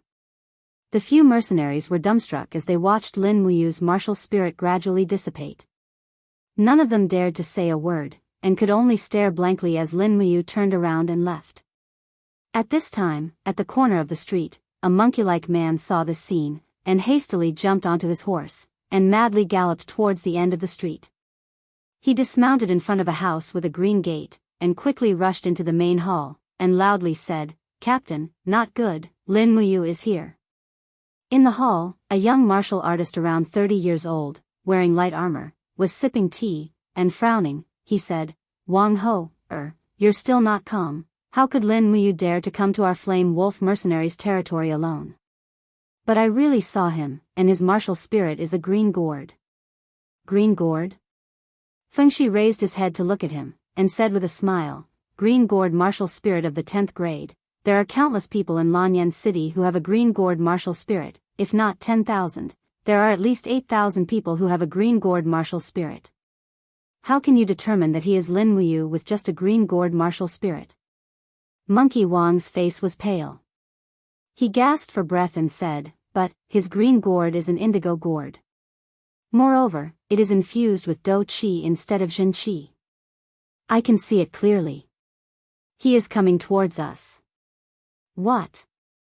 Fengshi finally could not sit still any longer. He stood up and bellowed, Men, gather the troops immediately and get the archers ready. Also, place 300 executioners on both sides of the hall. I want to see what this Lin Muyu is trying to do by sending himself to our doorstep. Yes. The green door was covered with dried moss. Dong dong dong, rhythmically knocked on the door, and a mercenary carefully stepped forward to open the door. The moment he opened the door, he took a few steps back. His face was full of vigilance. Outside the door, Lin Muyu shook off the rain on her body, revealing the dignified temple armor under the straw raincoat. The white robe on her back made the mercenaries feel a chill in their hearts, as if the armor was bestowed with some kind of terrible power, making them tremble. Is Captain Fengshi at home? Lin Muyu faced the group of mercenaries who pointed their spears at her, and said with a smile, Is this how the Flame Wolves mercenaries treat their guests? At this time, Fengshi's voice came from the hall, All of you stand down. It's Master Lin Muyu. I didn't know you came from afar. Please forgive me for not welcoming you. Master, please come into the hall for a chat. Many thanks. Lin Muyu's gaze swept across the surrounding group of mercenaries, and just like that, she stepped into the core of the Flame Wolves mercenaries' encampment. Using the spirit pulse technique, she could sense at least 500 people surrounding the area, and there were even archers lying in ambush behind the surrounding walls. There were even a few young archers who had already poked their longbows out of the wall and pointed them at her. With a slight smile, Lin Muyu sat down without hesitation. Fengshi's face was cloudy, and he asked, Master Lin Muyu, may I know why you've come this time? To lobby you. Lobby me for what? Fengshi was stunned. To lobby you to give up your position as captain, and bring your people to join the Longdan army camp. Lin Muyu smiled slightly. What? Fengshi's eyebrows raised, and he said angrily, Lin Muyu, do you think my Flame Wolves mercenaries have no people? If you come here alone, do you believe that I won't turn you into minced meat in minutes? I do. I do. Lin Muyu smiled and cupped her hands, saying, I ask Master Fengshi to spare my life, and let me finish what I have to say first, then it won't be too late to turn me into minced meat. Fengshi held back his anger and said, Fine, tell me, my Flame Wolves mercenaries still have at least 2,000 elites, why should we be at your mercy? If you can't give me a reason that can convince me, then don't even think of walking out of here alive today. Fine. Lin Muyu said lightly, the empire is divided into 12 provinces, and Lanyan City is located in the North Ridge province, so the mercenary world in the North Ridge province is the most prosperous. The total number of mercenary bands in the North Ridge province is uncountable, but there are 8 big mercenary bands. The first-ranked North Ridge mercenary group has over 10,000 soldiers, and the second-ranked Sacred Flame mercenary group also has 9,000 men. In the Cloud Central Commandery, besides you and me, there is another powerful mercenary band, the Flame Dragon mercenary group. They have a total of 7,500 men, over 2,000 warhorses, and are well equipped. They have long been eyeing your Flame Wolves mercenary group. Don't you feel uneasy, Captain Fengshi? Fengshi took a deep breath, and his expression was very ugly. Lin Muyu's few words seemed to have pierced his vitals, leaving him powerless to refute. The Flame Dragon mercenary group is but a plate of loose sand, nothing to fear. He snorted coldly, and then said, Master Lin Muyu is so calm and composed. Do you think that after the Flame Wolves mercenary group is destroyed, the Flame Dragon mercenary group will let go of your Longdan army camp? They won't. Lin Muyu shook her head and said with a smile, therefore, divided we are weak, united we are strong. This is the reason why I came today. Oh. Fengshi couldn't help but smile, and said, since you want our Flame Dragon mercenary group to join the Longdan army camp, then tell me, what qualifications do you have to make us join you? Lin Muyu put up 3 fingers, and said with a faint smile, first, the Longdan army camp's base, Dragon Rocky Mountain, is dangerous, easy to defend, and hard to attack. Second, the Longdan army camp has enough food and weapons, and we can buy another batch of warhorses, which will be enough to fight against the Flame Dragon mercenary group. Third, the Longdan army camp has a few very powerful generals, including Luoyu, who has stepped into the Heaven Realm. Master Fengshi, do you have these? This, Fengshi was actually speechless, and said, even so, our Flame Wolves mercenary group has no reason to join you. No, you do. Lin Muyu smiled faintly. You don't have money, whether it is weapons or warhorses, they are very scarce. Look at the weapons used by the people outside, many of them have been seriously worn out. Do you want your brothers to take such equipment and risk their lives against the Flame Dragon mercenary group? Fengshi was speechless, and said, Our Flame Wolves mercenary group has rarely plundered in the past half a year, and only recuperated in Sian Mist Town, otherwise. Lin Muyu smiled, Commander Fengshi, since you don't want to do things that go against your conscience, why don't you join the Longdan army camp? As long as you join the Longdan army camp, I promise to equip each of you with warhorses, excellent weapons, and suitable armor. I will keep my word. Really? Fengshi was a little bit tempted, and when he said these words, he was a little bit regretful. He shook his head and laughed at himself. Poor people are short of ambition. Lin Muyu couldn't help laughing. The Longdan army camp never plunders people, nor does it indiscriminately kill the innocent. Isn't this enough for you to join us? As long as you join the Longdan army camp, I can make you the deputy commander, how about it? But if you must be the enemy of the Longdan army camp, then... Lin Muyu pointed at the military rank on her collar, and said with a threatening smile, that is to be the enemy of the whole empire. Even if you kill me here, my brothers Feng Jixing and Qin Lei will lead tens of thousands of people to flatten your Flame Wolves mercenary group. Alas, Fengshi finally couldn't bear this kind of psychological pressure. His eyes turned red, and he said in pain, then how can I believe your promise to me that you have enough capital to provide equipment for 2,000 people? Lin Muyu reached into her Qinquan bag, took out a handful of diamond coins, and sprinkled them on the table. Is this proof enough? This, Fengshi was shocked, and the mercenaries at the side were also surprised. They were actually of civilian origin, and after becoming mercenaries, they earned a lot of money, but it was only in gold coins. They rarely saw diamond coins. Alright, when do we set off for Dragon Rocky Mountain? Let's do it today. It's better to leave earlier than later. Okay. Fengshi's eyes revealed a trace of coldness. Then how can you be sure that I won't play tricks, take the opportunity to take down Dragon Rocky Mountain, and replace the Longdan army camp? Lin Muyu smiled faintly, and slowly opened the 5 fingers of her right hand. A small indigo gourd slowly rose from her palm, and the mighty fighting energy turned into light purple 7 luminaries profound energy.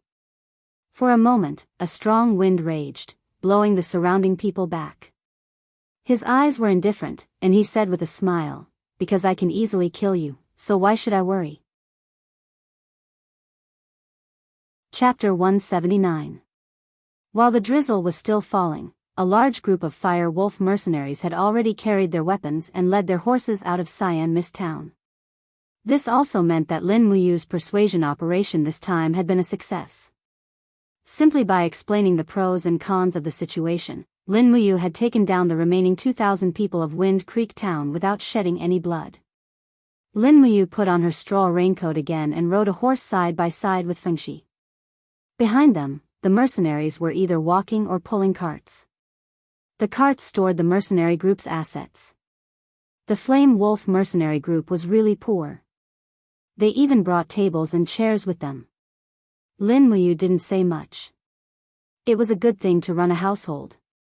I heard that the captain is also a commoner. Fengshi pulled his cloak to cover his face and said with a smile. This young captain of the Flame Wolf mercenary group now respected and feared Lin Muyu at the same time. So he was very careful when he spoke. Yes. Lin Muyu nodded and said with a smile, but Sir Fengshi, you don't need to worry. I'm different from those people in the capital. In my eyes, commoners and nobles are the same. Everyone is born equal. Fengshi couldn't help but be taken aback. This subordinate has heard that Milord saved His Majesty and Princess Qin Yin at Deer Cry Park, and was even adopted by His Majesty as his godson. With Milord's current status, why do you still want to participate in this mercenary competition? That status is given by others. If others want to take it away, they can take it away at any time. Lin Muyu shook her arm, sprinkling the rain on the mountain road. Fengshi smiled. Sir, can our Longdan army camp really be honorable and fair? Lin Muyu turned to look at him with a frightening light in her eyes. She said with certainty, you have to ask yourself. Fengshi, if you have the word chivalry in your heart, our Longdan army camp will certainly be different. If every mercenary has the word chivalry in their heart, Longdan army camp will naturally not be reduced to those mercenary groups that kill innocent people. Yes. Fengshi nodded heavily, his eyes shining. Sir, I understand. Help me pick out those bloodthirsty mercenaries from the Flame Wolves mercenary group who kill for pleasure. Give them gold coins when we return to Dragon Rocky Mountain and let them make a living on their own. The Longdan army camp doesn't need anyone who has killed innocent people. Yes, this subordinate will do as you say. They arrived at Dragon Rocky Mountain at noon. Luo Yu had already received the news and led a group of people down the mountain to welcome them. Fengshi led everyone up the mountain with a dignified demeanor.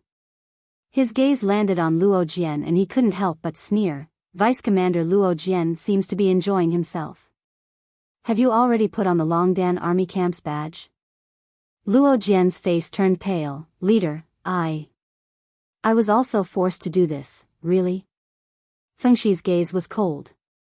He didn't say anything else and urged his horse to leave. Lin Muyu and Luo Yu looked at each other and smiled. It seemed that the integration of the Longdan army camp and the Flame Wolves mercenary group was also a big problem. If it wasn't handled well, they were afraid that there would be internal strife before the Flame Dragons mercenary group even attacked. In the afternoon, they had their meal as usual. The food in the Longdan army camp was very simple, no different from that in the army. This was something that Lin Muyu paid special attention to. Every meal was basically a few large flatbreads and a bowl of sparse meat soup. They would eat meat once every 3 days, from top to bottom. Even the leader, Lin Muyu, held a bowl of meat soup and sat with Luo Yu, chewing on the flatbreads. Fengshi carried the meat soup and sat beside Lin Muyu. He didn't know whether to laugh or cry. Sir, we eat this every day. Didn't you say that the Longdan army camp doesn't lack money? Why is the food so bad? Lin Muyu also smiled. Fengshi, this is the standard of food for the royal army in Yanlan City. So, our Longdan army camp will also use this standard. After all, our Longdan army camp isn't a mercenary group that plunder for a living. If we feed the soldiers' mouths, I'm afraid we won't be able to feed them in the future. Also, the harder it is, the stronger they will be in the future. Yes. A look of respect appeared on Fengshi's face. He took a sip of the meat soup and smiled, hearing what Sir said. This meat soup seems to have become fresh and delicious. Lin Muyu and Luo Yu both laughed. Fengshi ate and asked, Luo Yu, what realm is your cultivation? Level 60 Heaven Realm. Luo Yu put down the flatbreads and smiled. Heaven Realm. Fengshi's expression darkened and he said with a desolate expression, Sir Luo Yu is a Heaven Realm elite, but she is only a vice commander in the Longdan army camp. I, Fengshi, am only a second Heaven Realm War Elder. Sigh, I'm not worthy of being a vice commander. Luo Yu couldn't help but laugh. She patted his shoulder and said, Brother Fengshi, don't be so depressed. You can slowly improve your strength through cultivation. You can be a vice commander because of your prestige. If you weren't here at Dragon Rocky Mountain, do you think these 2,000 Fire Wolves mercenaries would obediently stay here and listen to our orders? Lin Muyu also smiled and said, Luo Yu is right. In the future, the Longdan army camp will need your help, Fengshi. Fengshi put down the bowl of soup and cupped his fists with a burning gaze. This subordinate is willing to work for Sir. All right, let's choose the people who will stay in the afternoon. Yes. After lunch, Fengshi chose one by one. From the 1900-plus people in the Fire Wolves mercenary group, he chose 1,442 people to stay. The rest were each given 20 Jinin coins as a settlement fee and were allowed to leave on their own. Most of these people had killed innocent people, and many of their hands were already stained with blood. Lin Muyu wasn't willing to let these people stay in the Longdan army camp. Once a person's murderous nature was cultivated, they would probably lose their humanity. On the other hand, Fengshi was under a great deal of pressure. Many of these people were mercenaries who had followed him for many years. Although they had killed people like flies, they were still brothers. Many of them cried when they left. Just like that, the 1,442 new blood and the original 742 people joined the Longdan army camp. After absorbing the 2,000-plus people in the Fire Wolves mercenary group, the Longdan army camp now had 2,458 people. This number could already be considered a very impressive force. As long as Luo Yu and Fengshi trained them over time, the combat strength of the Longdan army camp would definitely be renewed. In the afternoon, a huge signboard slowly rose up and was hung in the main hall that served as the headquarters of the army. This hall was originally remodeled from the main altar of the House of Chivalry. All the luxurious furnishings that were originally set up inside were all removed and replaced with a structure similar to that of the Army's central military tent. There were many everlasting lamps and 10 guards. The signboard glowed with a dazzling luster under the sunlight, reflecting the 3 large words, Jiedu Hall. This was the name that Luo Yu came up with. Jiedu, it just happened to reflect the ancient military position of China, Jiedu. It represented a kind of authority to control the army. At the same time, the Jiedu Hall also had a meaning of control. Sir, this is the classification of the military ranks in the Longdan army camp that I have thought of. Luo Yu handed over a scroll. On it, it listed the military ranks that he had set up for the Longdan army camp. It was very detailed: Level 1, Regiment Commander, Highest Commander Level 2, Deputy Regiment Commander, Secondary Commander. The 3rd level, Dragon Commander, has the power to command 1,000 men. Level 4, Tiger Commander, commanding 500 people. Level 5, Wolf Commander, commanding 100 people. Level 6, Sergeant, commanding 10 people. Level 7, Corporal, commanding 5 people. Level 8, Elite Soldier. Level 9, by Soldier. After Lin Muyu finished reading, she nodded approvingly. The classification is very detailed. How exactly should we implement it? Luo Yu cupped his fists and smiled. Using contributions to promote one's military rank, with clear rewards and punishments to boost morale. Currently, there are only 2 Dragon Commander positions. Let me and Sir Fengshi take up the positions. Once there are other generals with outstanding contributions, the 2 of us will just give up our positions. All the Tiger Commander and Wolf Commander positions will temporarily be vacant. Alright, let's do that. Lin Muyu nodded in agreement. Fengshi looked at Luo Yu respectfully and said, Sir Luo Yu was born a commoner, but you seem to be so familiar with the army structure. You can even be called a good general. I wonder where did you learn so much? Luo Yu blushed and said respectfully, Actually, I won't hide it from the 2 of you. Although I was born a commoner, it was only because my family had declined. Luo Yu's ancestor was ranked 2nd in Soaring Clouds Pavilion. Soaring Clouds Pavilion? Fengshi was shocked. Could it be that Sir Luo Yu's ancestor was Luo Tonghai, ranked 2nd in Soaring Clouds Pavilion's 26 meritorious subjects?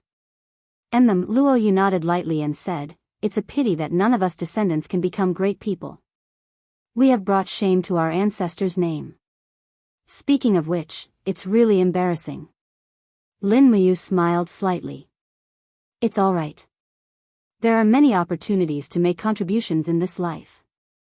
Luo Yu's eyes were burning as he looked at Lin Muyu and said, Sir, Luo Yu would like to ask you a question. Go ahead. Sir, will our Longdan army camp continue to exist as mercenaries, or will we one day fight for the Qin Empire? Lin Muyu took a deep breath and said, if the world really needs us to stand up for ourselves, then the Longdan army camp will definitely rush to the battlefield. This is also the reason why I established the Longdan army camp. Don't worry, Luo Yu. As long as you are willing to work hard, you will definitely have the opportunity to make contributions to the Qin Empire. You can even become a famous general like your ancestor. Luo Yu's body trembled slightly. His eyes were filled with fanaticism as he cupped his fists excitedly and said, Subordinate Luo Yu swears to follow Sir until death. Lin Muyu nodded in satisfaction.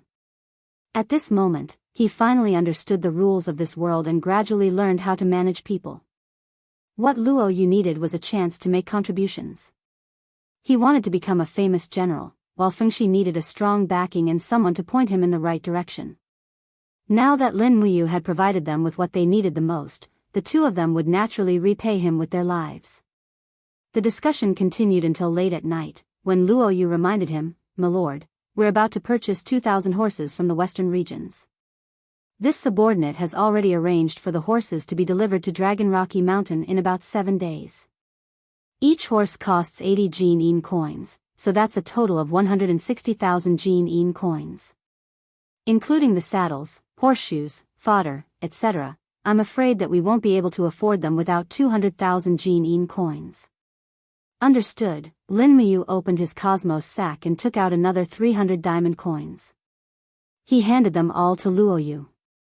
His heart ached. There were only 60 diamond coins left in the sack.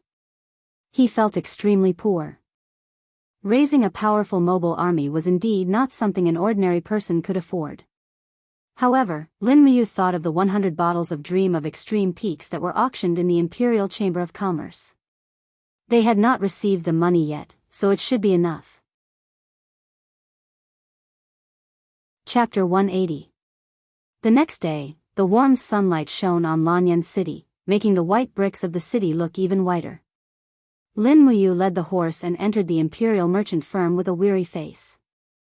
Big brother Yu. Jin Xiaotang's voice seemed to have a certain appeal. Although Lin Muyu knew that this was her business strategy, he had unconsciously treated Jin Xiaotang as a younger sister. He shook his head and laughed at himself. He was 2F** king immersed in his role.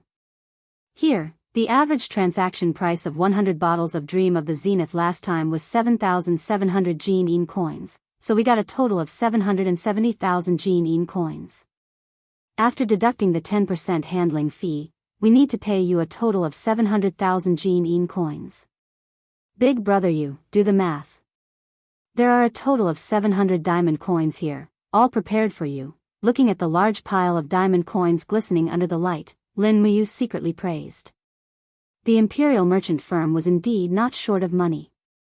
This was the economic center of Lanyan City. From high-end weapons and medicine to rice and cloth that were close to the people's livelihood, the imperial merchant firm alone supported almost half of Lanyan City's economy. It was no wonder that Jin Xiaotang's status in Lanyan City was so outstanding that she felt like she could summon wind and rain. However, this beautiful girl knew how to hide her strength and bide her time. She did not offend anyone and only focused on business operations. Stuffing piles of diamond coins into the Qingquan bag, Lin Muyu's heart was filled with happiness. Jin Xiaotang tilted her head and watched him collect the money. Suddenly, her eyes fell on the dragon spirit sword on his back.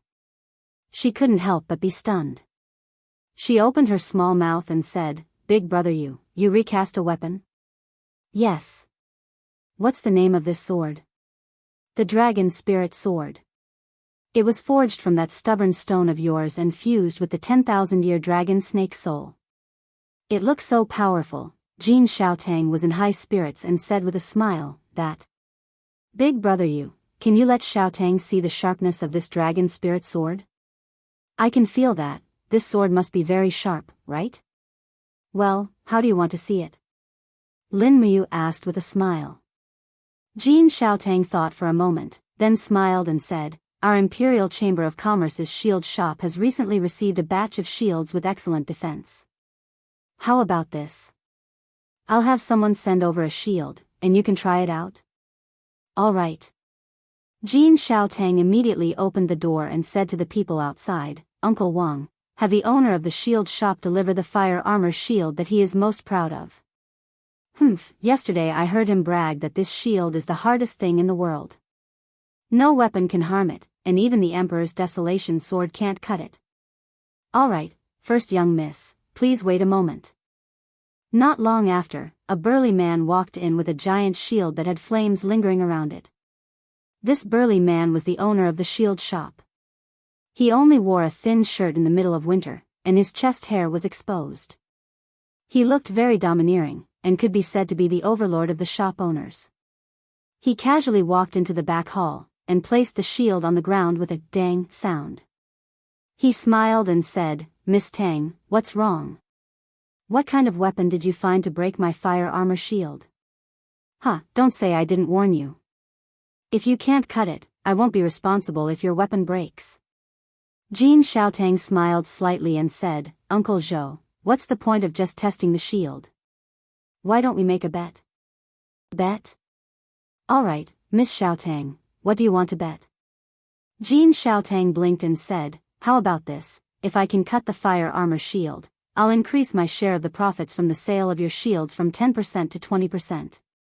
The owner's eyes were immediately filled with passion. What if I can't cut it?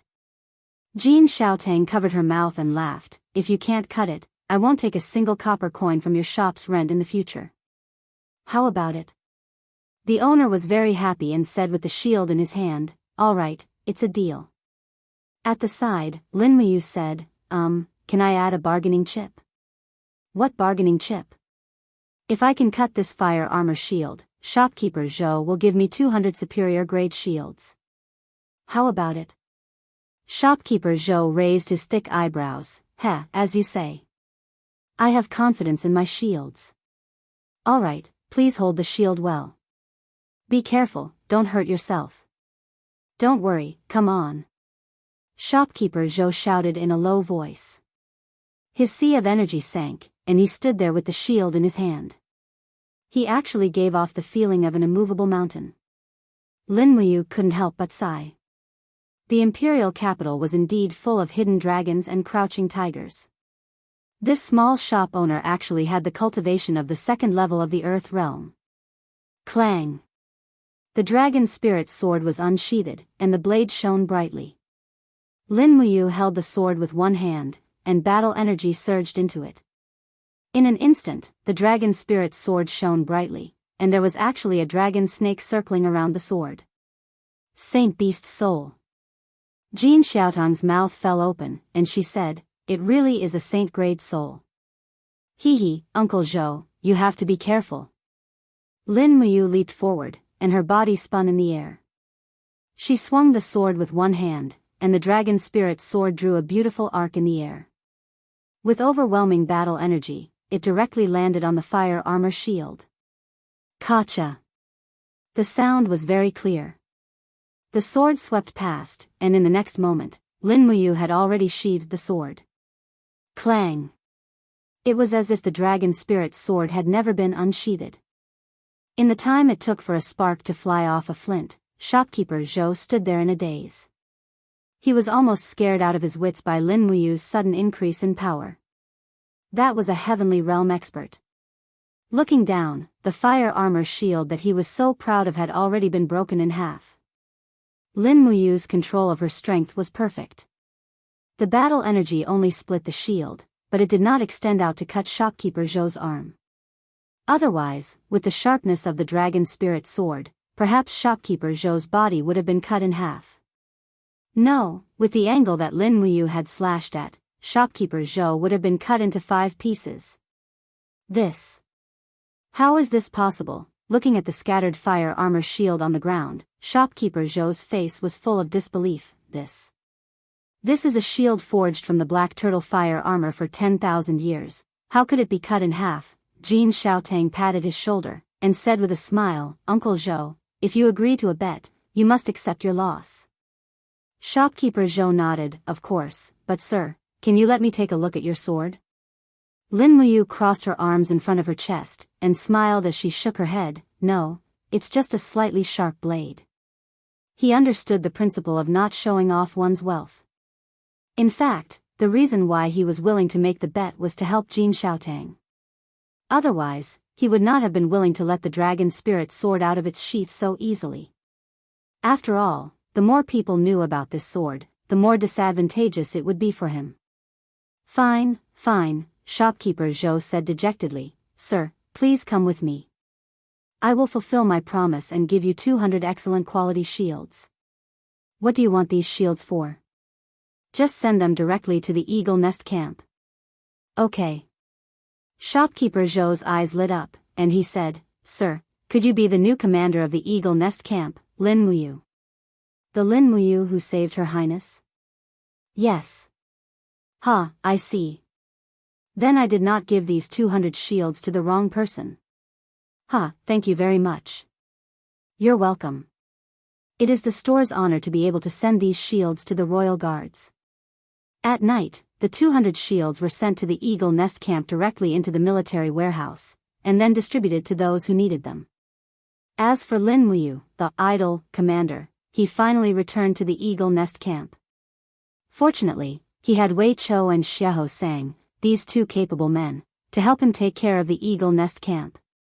Otherwise, he would have been in a terrible situation. Sir. Wei Chou stood at the side, cupped his fists, and said, after the winter sacrifice ceremony, the Zetian Palace's new mission has been sent to the Eagle Nest camp. The mission this time is relatively simple. We need to hunt 30 cloud deer and 500 swift wolf skins in the dragon-seeking forest within a month. In addition, His Majesty wants to customize new battle robes for the commander-level general stationed at the border, so we need 100 snow fox skins.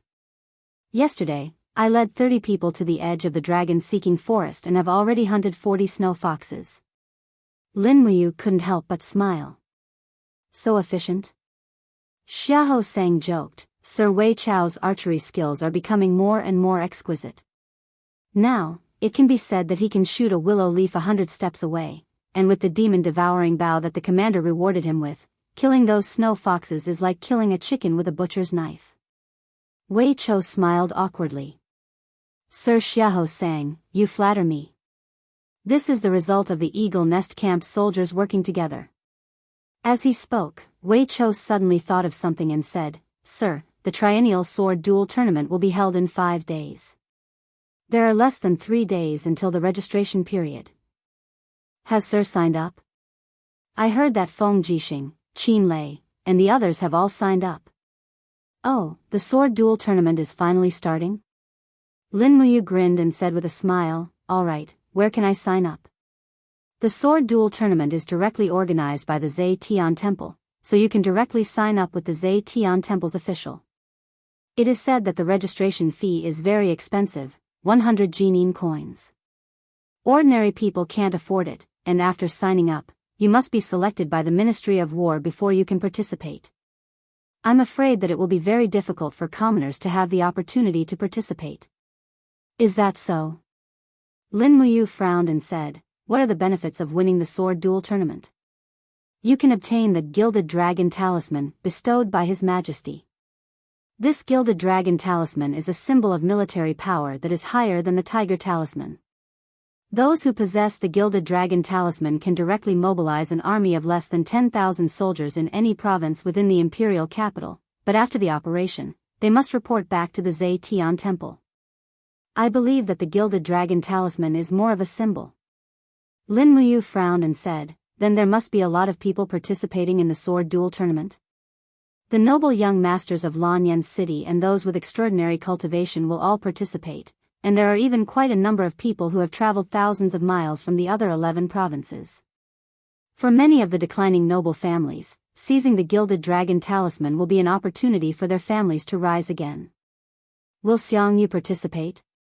Lin Muyu said indifferently, if Xiangyu participates, I'm afraid that others won't have the chance. Wei Chou smiled and said, "Don't worry about this, madam. Commander Xiang Yu will not participate." "Why?" "Because the age limit for the sword duel tournament is 35 years old and below, and Commander Xiang Yu is already 37 years old." "Alright, then it's settled." Lin Muyu pressed the table and said with a smile, "Wei Chou, follow me to the Zhe Tian Temple." "Yes." Chapter 181. In the Zhe Tian Hall, the palace administrator, Ko Sun, wore a high crown on his head and his hands hung low in front of his chest. He looked at the group of eagle guards outside with an extremely respectful expression and said with a smile, "May I ask which lord wishes to participate in the sword duel assembly?" "Me." Lin Muyu stepped forward, but Wei Chou and the others didn't participate. If they couldn't get first place, it would be a waste of the 100 Jin coins. Ko Sun smiled faintly and said, "So it's the Lord Commander who wishes to participate. Alright then, please write your name on the register, then put your fingerprint on it and pay the money." "Many thanks." Lin Muyu walked forward and took the quill from a guard. She wrote her name on the register and put her fingerprint on it. At the same time, she glanced over and saw that there were two other applicants in front of her. One was Yuan Lian, and the other was Tan Zhong. They seemed to be the names of the children of officials. That Yuan Lian was most likely the person who had appeared at the auction house last time. He was the son of the protector of the realm, Yuan Xia. He must also have some ability. After signing, Ko Sun glanced at Lin Muyu's handwriting and held back a smile. "Alright, it's done. The sword duel assembly will be held on the viewing platform in front of the Zhe Tian Hall in 5 days. Lord Commander, please don't be late." Many thanks." Lin Muyu cupped her fists and turned to lead Wei Chou and the others out of the side hall of the Zhe Tian Hall. However, they hadn't walked too far when they saw a group of maids walking over with lanterns in their hands. The moonlight fell on the face of the woman in the middle, reflecting a bright and beautiful luster. It was none other than Qin Yin who had arrived. "Big brother Yu." Qin Yin quickened her pace and arrived at Lin Muyu's side as light as a butterfly. She smiled and said, "You didn't even tell Xiao Yin that you were coming to the palace." "Fortunately, Imperial Father's attendant told me." Her expression was affectionate as she held on to Lin Muyu's arm. Immediately, Wei Chou and the rest revealed dubious expressions, as though they understood what was going on. This caused Lin Muyu to feel slightly awkward as she said, "I'm here to sign up for the sword duel tournament, so I didn't come looking for you because there's nothing special." Qin Yin pouted. "Then you can come and see me too." Lin Muyu didn't know how to argue with him, so she said, "Isn't that? Ah, the moonlight tonight is really nice." Qin Yin raised her face and looked at the moonlight. She couldn't help but smile.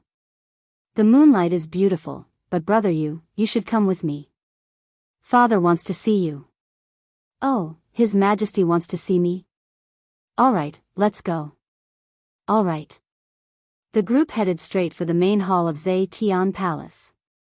Wei Chou and the rest of the Imperial Guard stayed outside, and only Lin Muyu was pulled by Qin Yin into the main hall. However, Qin Jin wasn't at the back of the main hall, but in the back hall. When Lin Muyu walked over, she was given a fright. She saw that the emperor was actually wearing a simple set of clothing and was currently stir-frying an iron wok. This emperor of the empire was actually cooking. You're here?" Qin Jin smiled without even turning his head. "Wait a moment. Father's stir-fried clouded deer tongue sliced meat will be ready very soon. You didn't even tell me that you were coming back." "Fortunately, an attendant told me, so I had Xiao Yin call you over. Today, our family will have a good reunion dinner together. In the future, remember to come back for dinner every festival. Otherwise, there will only be me and Xiao Yin at this large table. You also know that Xiao Yin has always loved crowds since she was young." Lin Muyu's heart warmed.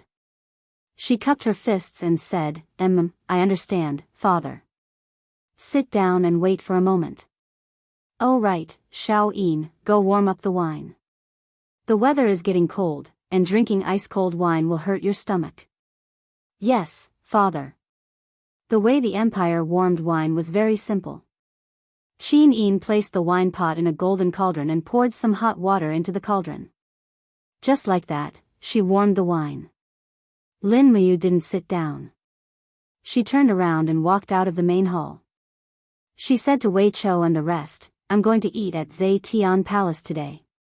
You guys go back to the Eagle Nest camp for dinner. If you're late, the spiritual fire department will close." Wei Chou smiled. "There's no need. We'll just wait here for Milord. At least we can look after each other." That's fine." Lin Muyu nodded. She understood what Wei Chou was thinking. Now that Lin Muyu was the emperor's godson and was on good terms with Feng Jixing, Qin Lei, and Qin Yin, divine Marquis Xing Yifan had long since viewed her as a thorn in his side. If she went out alone, she might fall into Xing Yifan's clutches. No matter how strong Lin Muyu was, she was no match for Xing Yifan. There was no doubt about that. If Wei Chou and a dozen other imperial guards were present, they could at least put up a fight against Xing Yifan. Even if they couldn't win, they would still be able to escape unscathed. After all, the demon-devouring bow in Wei Chou's hands wasn't something to be trifled with. As long as they didn't fall into the range of Xing Yifan's oppressive aura, the arrows should be the most dreadful attack for a sanctuary expert like Xing Yifan. After all, arrows didn't have any spiritual nature and weren't affected by the oppressive aura domain. By the time they returned to Zai Tian Palace, Qin Yin had already warmed up the wine. Meanwhile, Qin Jin had already taken out the cloud deer tongue sliced pork and stir-fried small sharp peppers from the wok. An alluring fragrance immediately filled the air. At the same time, Qin Jin opened the steamer at the side. Surprisingly, there was a dish of bear paw stewed with blood ginseng inside. The fragrance was almost suffocating. Coupled with the other dishes, the table was soon filled with a sumptuous feast. Qin Jin clapped his hands and removed the apron in front of his chest. He regained the demeanor of an emperor and said with a smile, "What are you waiting for? You, sit down. Xiao Yin, sit down as well. Pour some wine for Imperial Father and Big Brother." Qin Yin smiled very sweetly. "All right." The special flower plum wine was very fragrant. When a cup of wine was placed in front of them, just the smell alone was enough to make one intoxicated. Lin Muyu closed her eyes and took a deep breath.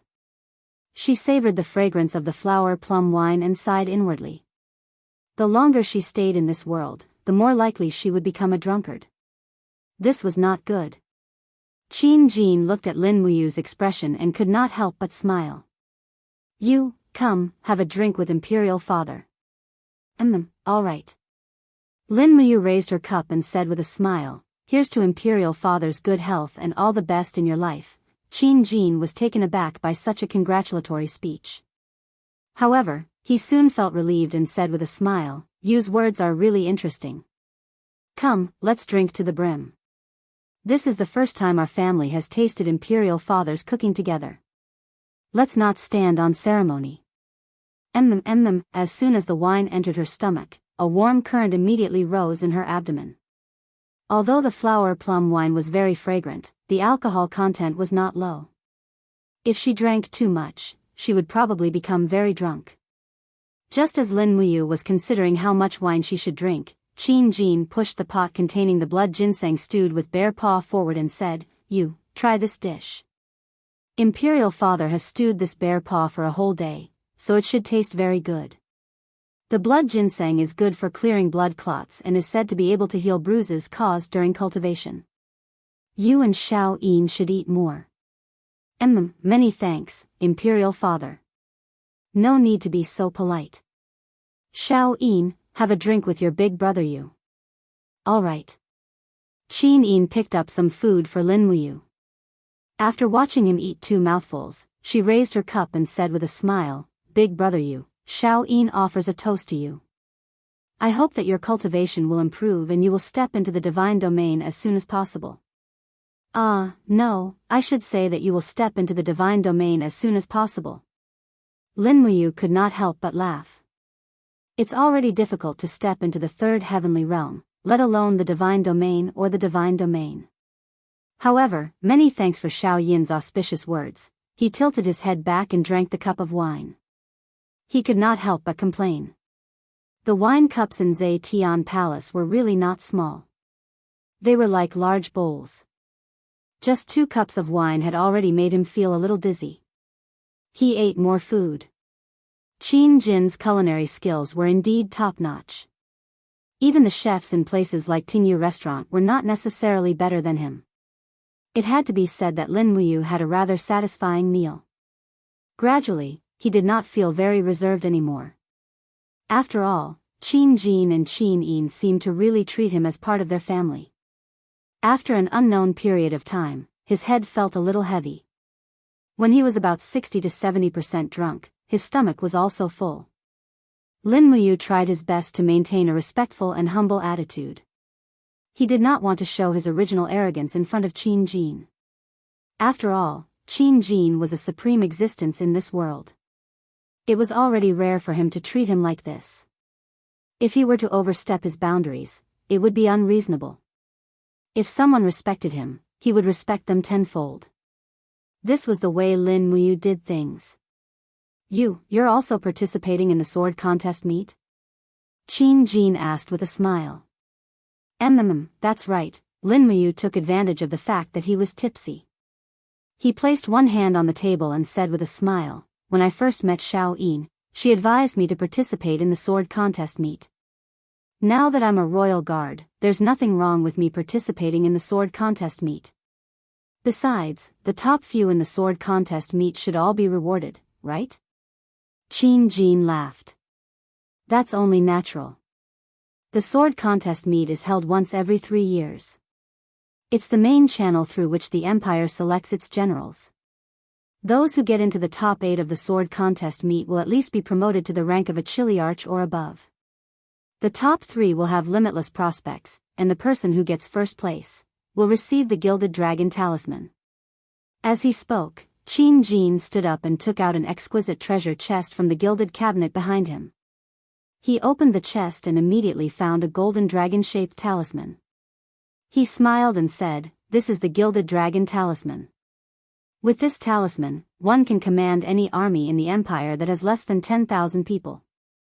You must get first place, Lin Muyu was a little puzzled and said, Big brother Feng Jixing and Qin Lei are also participating in the sword contest meet. Moreover, there are other experts. I'm afraid it won't be that easy for me to get first place. Imperial Father, you want me to get first place? Qin Jin smiled slightly. Don't ask so many questions. Just get first place. In short, don't let Jin Feng, Yuan Lian, Ling Feng, and the others get the Gilded Dragon Talisman. If you or Feng Jixing or Qin Lei get the Gilded Dragon Talisman, then those 10,000 troops will be under Imperial Father's control. Otherwise, Lin Muyu seemed to understand something.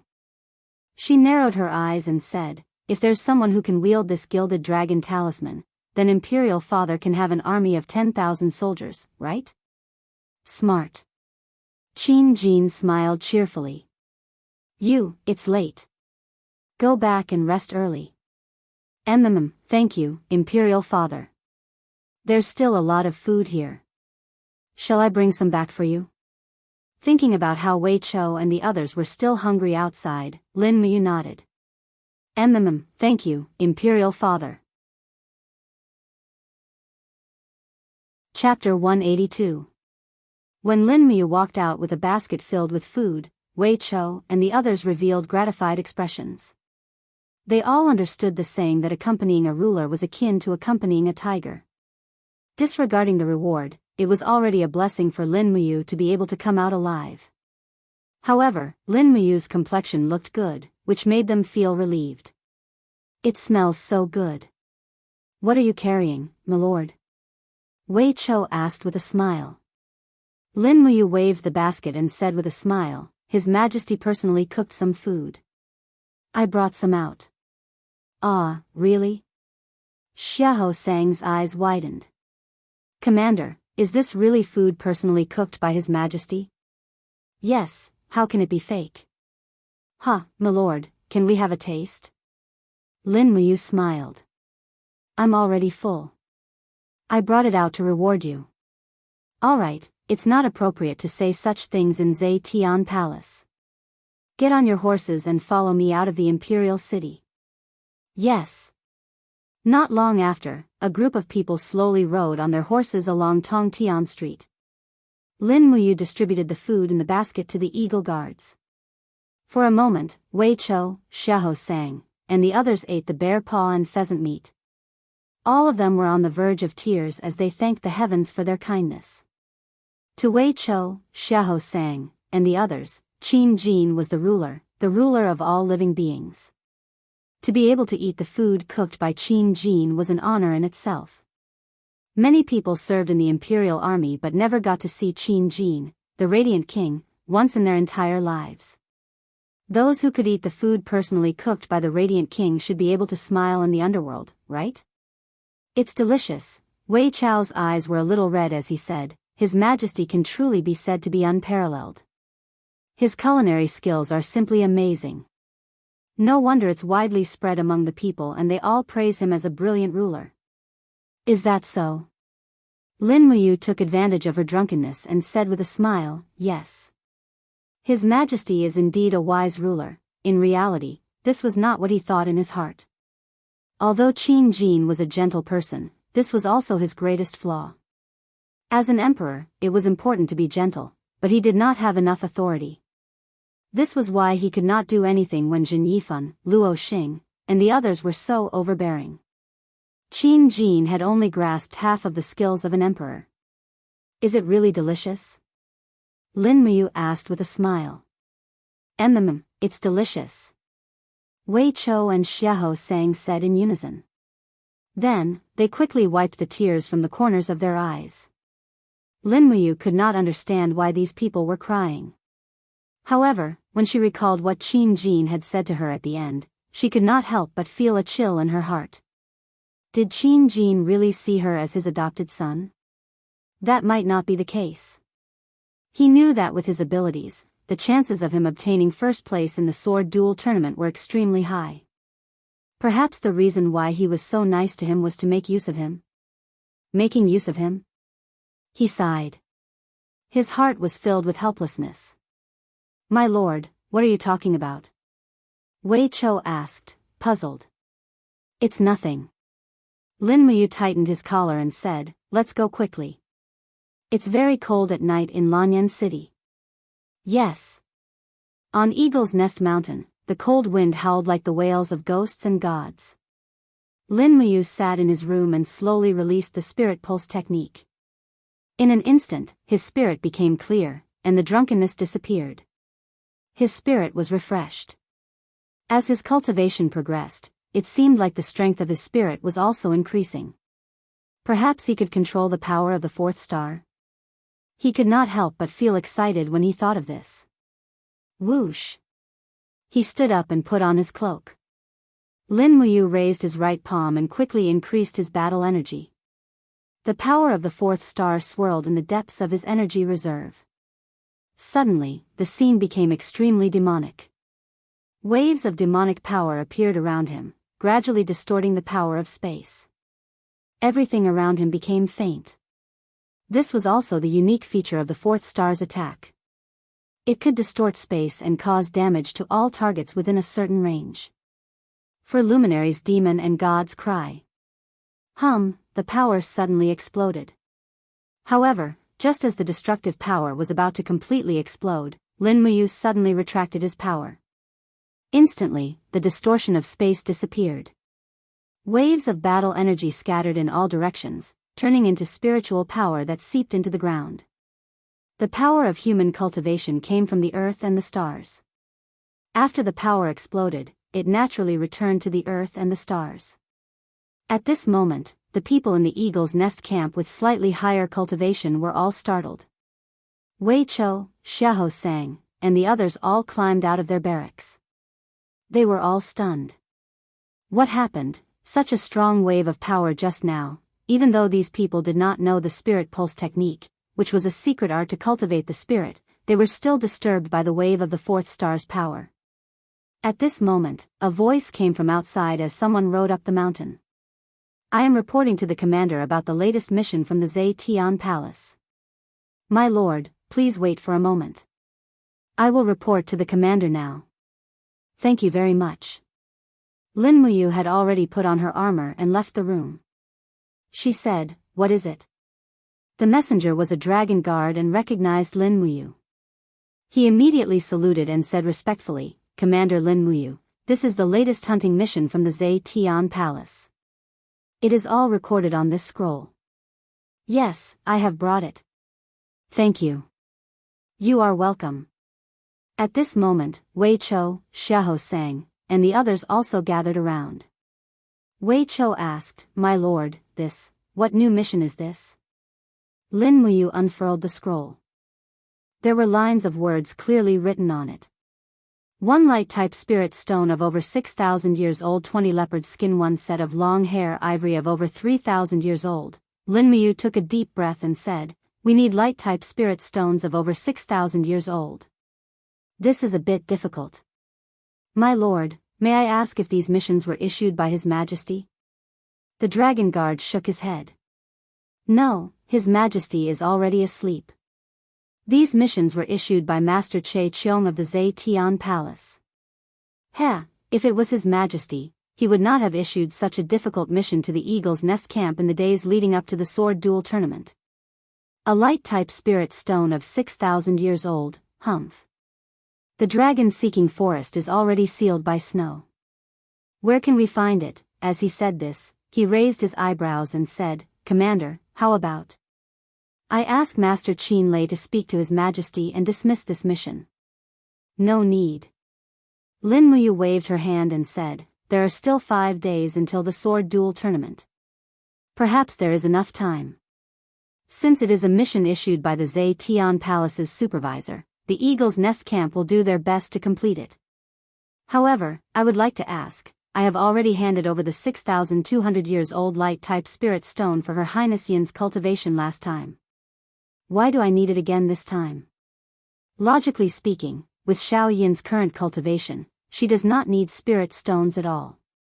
Even if she used them, she would not be able to absorb too much spiritual energy." The dragon guard took a deep breath. "This spirit stone is not for refining, but for forging weapons." "Forging weapons?" Lin Muyu was startled and said, "What does that mean?" The dragon guard cupped his fists and said, "Commander, you may not know, but the Zetian Palace has gathered heroes from all over the world. A few days ago, they invited the most outstanding weapon forging master in the Heaven's Pivot Province, Wuxia Xianxia, to enter the Zetian Palace. His Majesty intends to forge a light-type longsword for Her Highness Yin. This Wuxia Xianxia promised that as long as he can find light-type spirit stones that are above 6,000 years old, he will be able to forge a sharp sword that is at least profound grade rank 4 and offer it to Her Highness Yin. For this, His Majesty has already rewarded him with 10,000 Jinin coins. So that's how it is." Lin Muyu smiled in relief and said, "Since it is a mission from the Zetian Palace, the Eagle's Nest camp will do their best to complete it. Help me bring flowers to Supervisor Che Cheong. The Eagle's Nest camp will complete the mission on time.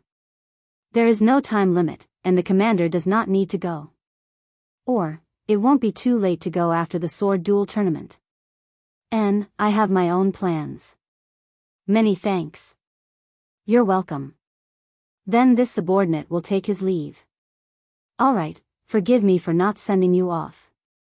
Watching the dragon guard ride off into the night, Wei Chou immediately revealed an angry expression and said, "This is ridiculous, this is too much. Does that old man Che Cheong really think that the Eagle's Nest camp is a beast that he can order around at will? He said he wants it, but didn't he think about how strong a light-type spirit beast above 6,000 years old is? Even if the dragon guard went to hunt it, it would take several people to kill it, not to mention the Eagle's Nest camp. Motherf asterisk Ker, this is too much, too much." Xiahou Sang also said, "That's right, Commander. Why don't we report this matter to His Majesty and impeach Che Cheong for abusing his power?" "There's no need." Lin Muyu raised her hand and said, "If His Majesty finds out about this matter, he will only think that the Eagle's Nest camp is useless. Since Che Cheong has made things difficult, then we will complete our task." Rest early tonight. Tomorrow morning, Wuxia Xianxia, the two of you will pick two capable experts from the Eagle's Nest camp. The five of us will set off with light equipment. We must find a suitable spirit beast within 2 days. You know the dragon-seeking forest better. Tell me, where else can we find a light-type spirit beast above 6,000 years old? Wuxia frowned and said, "My lord, this matter is indeed too difficult. Not to mention the fact that light-attribute spirit beasts that are over 6,000 years old are hibernating. It's at least 5 days' journey away from us." Xianxia was silent for a while, then said with a frown, "Actually, that is not the case." "Oh, what method does my lord Xianxia have?" Lin Muyu asked with a smile. Xianxia said, When I was young, I used to hunt in the dragon-seeking forest with my father. At that time, the dragon-seeking forest had not been designated as a forbidden area by the Imperial Army. I remember that in the southeastern corner of the dragon-seeking forest, near the borders of Heaven's Pivot Province, there is a forest called the Forest of Malicious Ghosts. It is a forbidden area for all hunters, and anyone who enters it will die. However, my father said that there is actually a spirit beast that is at least 7,000 years old in the Forest of Malicious Ghosts. It is just that no one has been able to kill it. That spirit beast has been entrenched in the Forest of Malicious Ghosts for thousands of years, and even the government cannot do anything to it. The Forest of Malicious Ghosts is about 2 days' journey from here. If we don't stop, we should be able to make it in time. All right, we will set off tomorrow morning. My lord Xiangying will be in charge of the daily affairs of the Eagle's Nest camp. Yes. Chapter 183. The next morning, Lin Muyu and the other four woke up early and left in a hurry while the entire Lanyan city was still asleep. They chose 5 of the most handsome horses in the Eagle's Nest camp. It was destined that they would have to spend 4 out of the 5 days on the road. It was impossible for the warhorses to not have the stamina. They entered the dragon-seeking forest at noon and headed southeast. Along the way, they avoided all the spiritual beasts. Fortunately, there was an abandoned official road in the dragon forest, which had been abandoned for decades.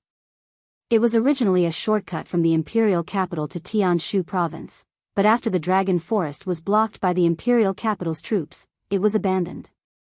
Thanks to this road, otherwise, if they walked on the mountain road, they might not be able to reach it even after 5 days and 5 nights. 2 days passed in the blink of an eye. Lin Muyu and the others had already entered the depths of the dragon-seeking forest. They only slept for 4 hours every night and fed the horses. They spent the rest of the time on the road, and all of them looked exhausted. Damn, what a pity. If we had the time, we would have killed that 2,900-year-old cloud leopard, Xianxia said bitterly. The cloud leopard's fur is very precious. It is said that a complete cloud leopard's fur can be sold for more than 5,000 jin coins in the capital. What a pity. Lin Muyu smiled as she galloped on the horse. Look at how poor you are. Don't worry, if we successfully complete the mission this time, I will ask His Majesty to increase the salary of the Eagle Nest camp.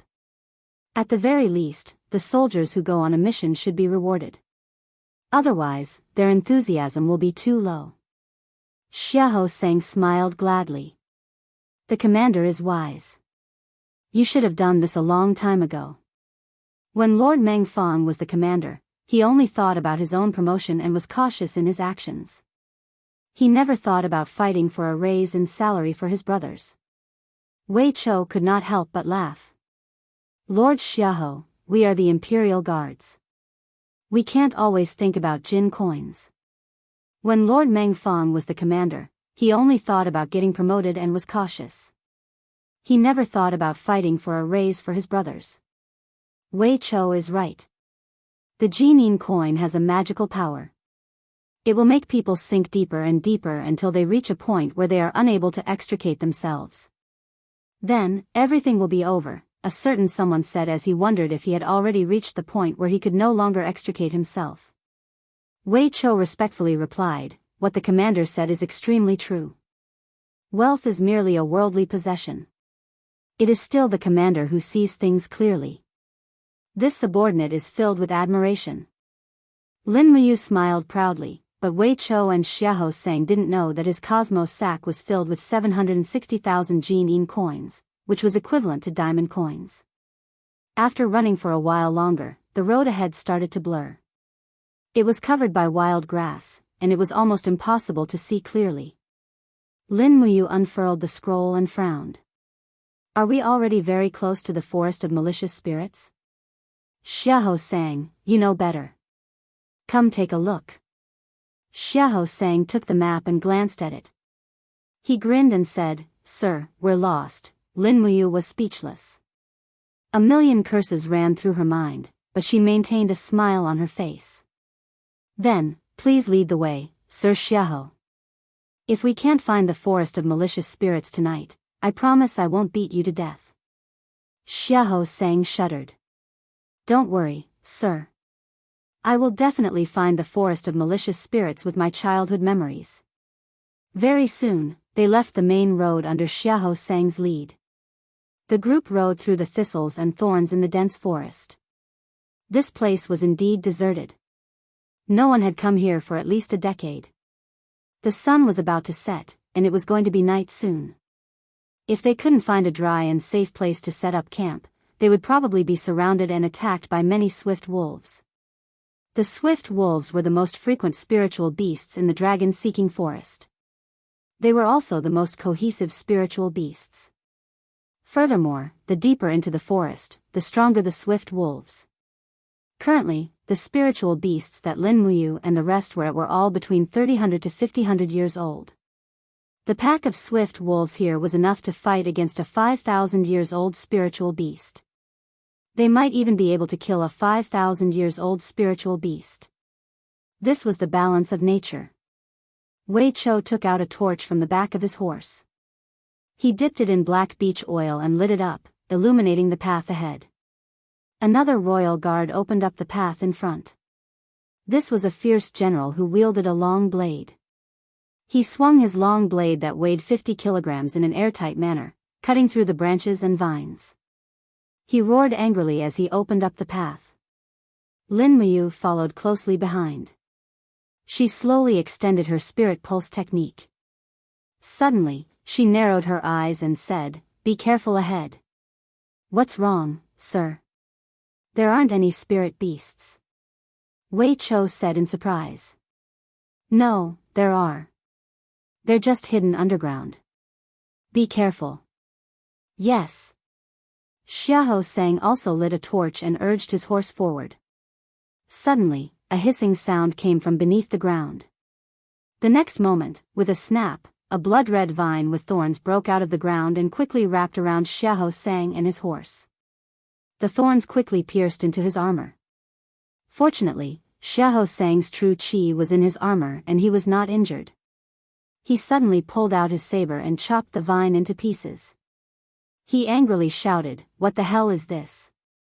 "Be careful," Lin Muyu said indifferently. Pfft! Another blood-red vine drilled out of the ground and stabbed at Wei Chou like a spear. This attack was not weak.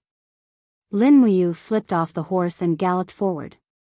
She raised one hand and the wall of the gourd blocked in front of Wei Chou. With a dang, the vine was shattered into pieces. At the same time, she extended her spirit pulse technique to the surroundings to capture the location of the spirit power. With a low shout, the green gourd martial spirit appeared and the gourd vines drilled into the ground. A woo! Finally, the sneak attacker dug through the soil and came out of the ground. It was a wolf-type wild beast with red leaves all over its body. It looked very demonic as it wagged its tail. That tail didn't look like a normal wolf's tail. Instead, it looked like a vine with blood-colored juice flowing out of it. This was a spirit beast with both plant and wild beast characteristics. Wei Chou squinted and said, "It's a bloodthorn vine wolf, a 4,700-year-old bloodthorn vine wolf. Hee, it actually came to us. It's really courting death." Lin Muyu said, "I will attract its attention." "Wei Chou, you kill it." "Yes, master." Without saying a word, Lin Muyu leaped into the air and unsheathed the dragon spirit sword on her back. Under the guidance of bolts of lightning, she turned the sword around and slashed at the bloodthorn vine wolf. Roar! The bloodthorn vine wolf opened its bloody mouth and roared. There was not a tongue in its mouth, but a very disgusting plant feeler. This wolf looked like a creature from another dimension. So disgusting. Voila! Blood-red vines stretched out from the ground, intending to block Lin Muyu's attack. There were actually scales and thorns on the vines. It seemed to be a defensive skill of the bloodthorn vine wolf. However, the dragon spirit sword was a 4th-tier saint rank sword. How sharp was it? Gotcha! Directly cutting the vines, Lin Muyu's demonic sound fist landed on the bloodthorn vine wolf's head. Woo! The bloodthorn vine wolf was instantly stunned. It shook its head and retreated a few steps. At this time, Wei Chou pulled the demon-devouring bow from afar. So. An arrow flew out and directly hit the bloodthorn vine wolf's neck. Like plant juice, fresh blood gushed out. The bloodthorn vine wolf howled again and actually did not dare to fight anymore. It turned around and burrowed into the hole underground, digging quickly. It ran away. Wei Chou urged his horse forward, a helpless expression on his face. This kind of bloodthorn vine wolf uses vines to dig the ground. It is indeed a bit difficult to kill. Damn, it is my fault that I did not directly hit its head. Lin Muyu's eyes were cold. It's fine. Follow it, it won't go far. Oh. Wei Chou was stunned. Does Milady know the specific location of the bloodthorn vine wolf? Just follow me. Yes. It was time to show off her talent. The spirit pulse technique allowed Lin Muyu to firmly lock onto the position of the bloodthorn vine wolf. Everyone jumped onto their horses and galloped forward with Lin Muyu. The speed at which the bloodthorn vine wolves fled was not just fast, it was almost as fast as a warhorse. Lin Muyu walked in front and lightly opened her hand towards a pile of shrubs. Chaos of the common life. In an instant, the ground in a radius of tens of meters was enshrouded by the chaos of the common life. In the blink of an eye, a violent aura was emitted from the chaos of the common life. With a hua-lup sound, the thorny shrubs were razed to the ground. Heavens, Wei Chou, Xiahou sang, and the others were dumbfounded, but they did not say anything. They could only secretly rejoice that they were not Lin Muyu's enemy. Having such an enemy was really a misfortune in life. The bloodthorn vine wolf continued to run underground, bringing Lin Muyu and the others with it for close to 20 minutes.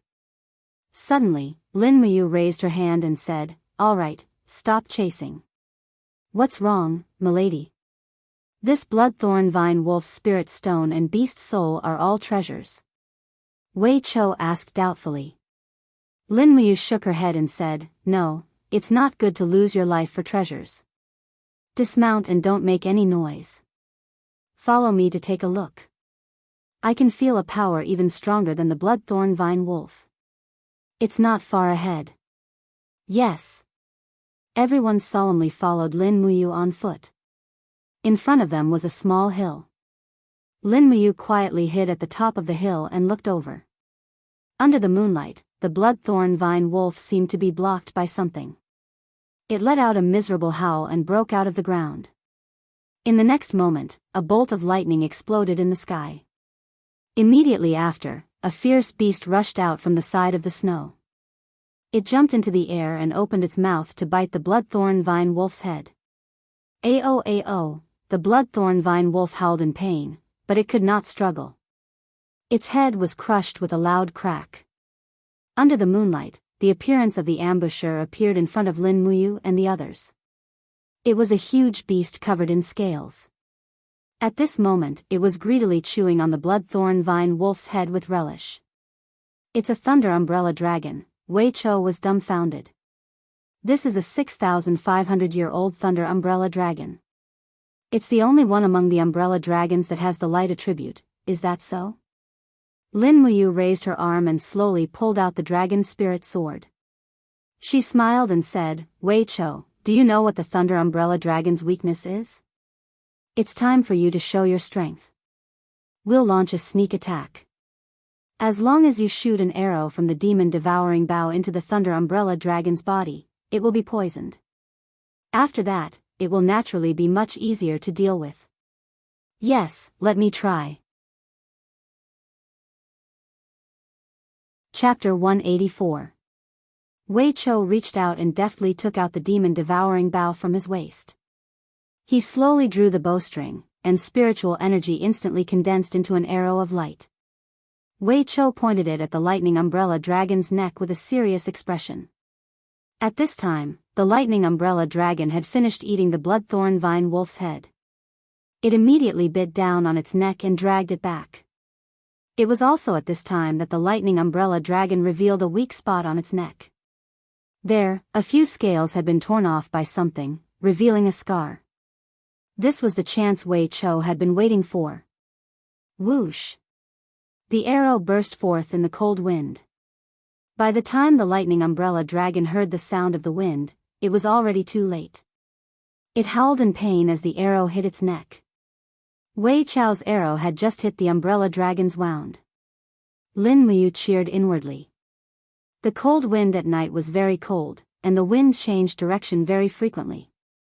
The hill was almost 150 meters away from the lightning umbrella dragon, and Wei Chou's arrow had actually hit its target from such a distance. Wei Chou's arm strength and eyesight were definitely among the best in the entire Royal Guard. This ability alone was enough to earn him a place in the Royal Guard. At this time, the lightning umbrella dragon roared angrily. It put down the vine wolf's corpse and rushed up the hill.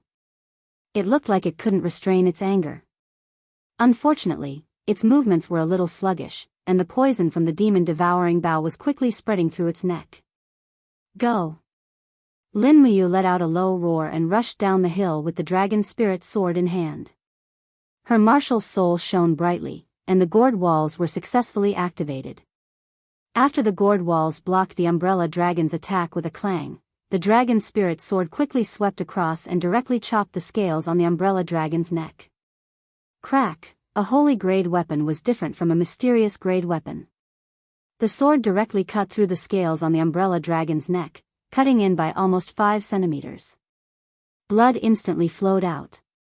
Roar! The umbrella dragon roared and suddenly raised its head.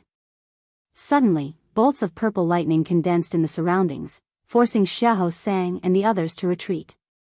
Their white battle robes were almost charred black.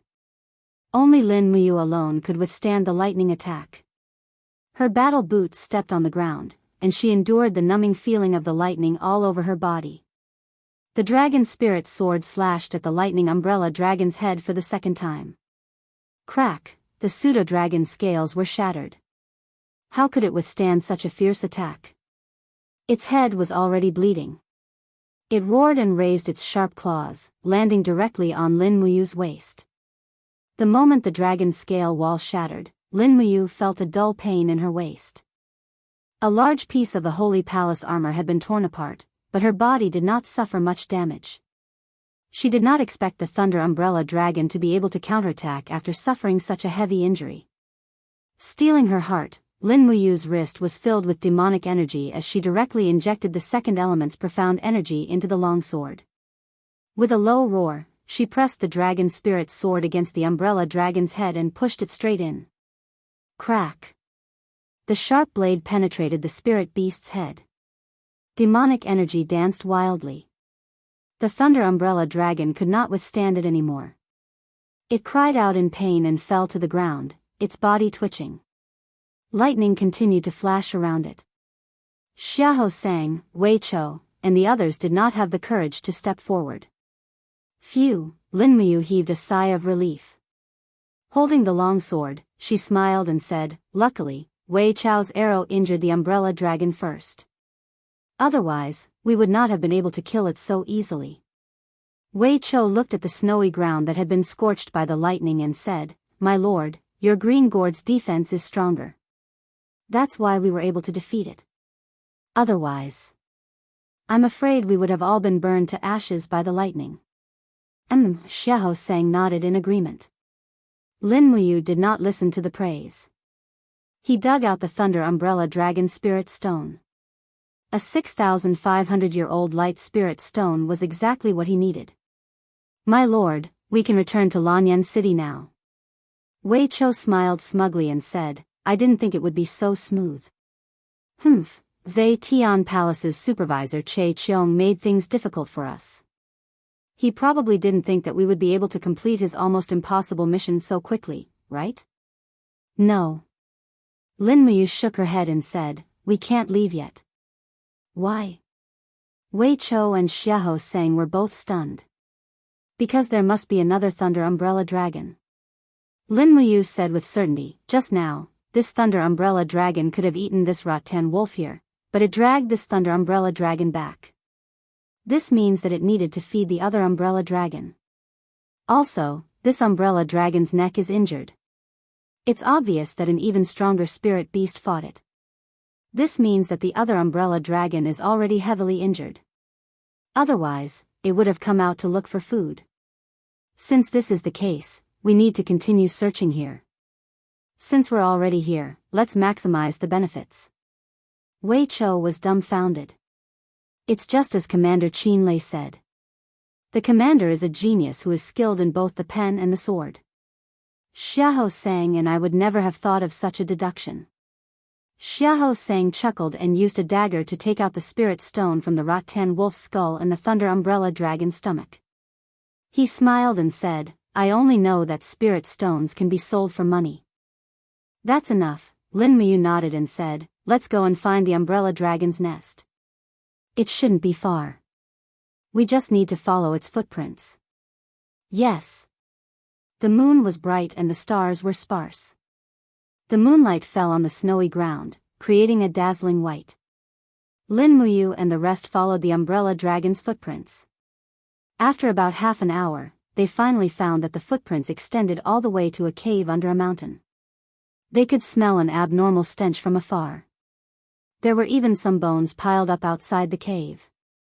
Some of them belonged to humans, but the bones were black and had moss on them. They must have been there for a long time. Wei Chou frowned and said, maybe the Umbrella Dragon in this cave is more powerful? Not necessarily. Lin Muyu said lightly, if the Umbrella Dragon in the cave is more powerful, it should have come out to look for food. Milord, let me go first. Xiahou Sang said with cupped fists. He was probably worried that something would happen to Lin Muyu, so he let his subordinate go first. However, Lin Muyu shook her head and did not say anything. Instead, she walked in with her sword. The stench became even stronger. As they went down the cave, the snow melted and formed a small canal that flowed into the cave. As a result, Lin Muyu's steps were very slippery. She could faintly hear a low growl when she was about 10 meters into the cave. Lin Muyu raised her dragon spirit sword. Immediately, the Saint-grade sword burst into flames and illuminated everything around it. At the end of the cave, there was some dry grass and tree branches. An even larger Umbrella Dragon was entrenched inside. Its neck was a mess of blood and flesh. It was indeed injured, to the extent that it did not even have the strength to move. All it could do was open its eyes and growl at Lin Muyu. Ah! Wei Chou was shocked the moment he stepped into the cave. Milord, this is a female dragon. The mother of the Umbrella Dragon from before should be like this. Also, this is a 10,000-year-old Umbrella Dragon that failed its tribulation. Lin Muyu also saw that there were a total of 9 distinct golden lines on the female dragon's head.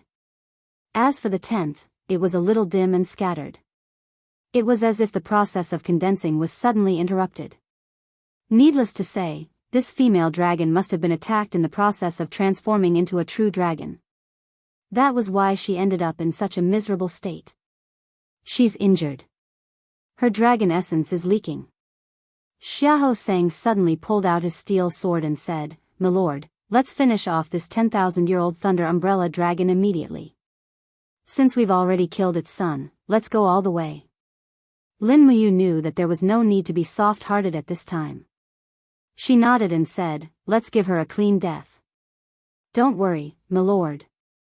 Xiahou Sang suddenly leaped forward and stepped on the female dragon's head. He raised his sword with both hands and stabbed the wound on the female dragon's neck. Pfft! Blood splattered everywhere. The 10,000-year-old umbrella dragon raised its head and howled in pain. However, it could not fight back at all. Xiaohou turned the hilt of his sword and cut off the female dragon's neck. In the blink of an eye, the umbrella dragon's head drooped. It was dead. A wild beast spirit flashing with lightning appeared in the air. It's a 10,000-year-old wild beast spirit. Wei Chou smiled and said, Commander, aren't you already close to the peak of the first heaven of the heavenly realm? Why don't you try to refine this umbrella dragon's wild beast spirit? A fresh 10,000-year-old spirit beast's wild beast spirit is too precious.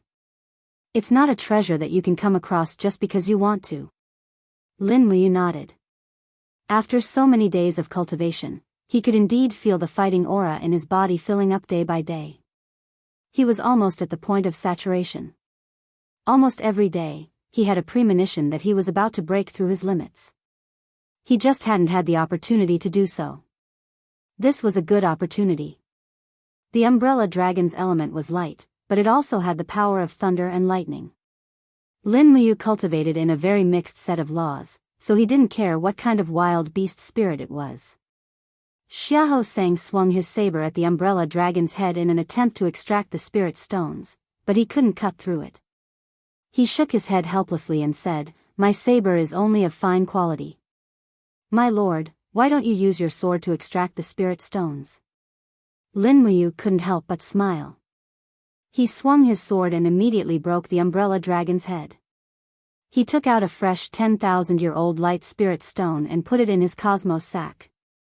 Then, he propped the dragon spirit sword on the ground and began to release his martial soul to refine the wild beast spirit. At the same time, he ordered, The few of you guard me outside the cave. Be careful, there may be other spirit beasts here. Yes, my lord, don't worry and cultivate. The six-tiered green gourd emitted a hissing sound as it greedily absorbed and refined the wild beast spirit. Lin Muyu felt an extremely empty feeling in his chi, as if no amount of spiritual power was enough to fill it. This was a sign that he was about to break through. He was secretly delighted and quickly released the refining cauldron to assist in the refinement. This way, he could finish it faster. After all, this place was simply too dangerous. You're tuning into the Carefree Valley YouTube channel. Don't forget to subscribe and join us on this journey to catch the most captivating stories.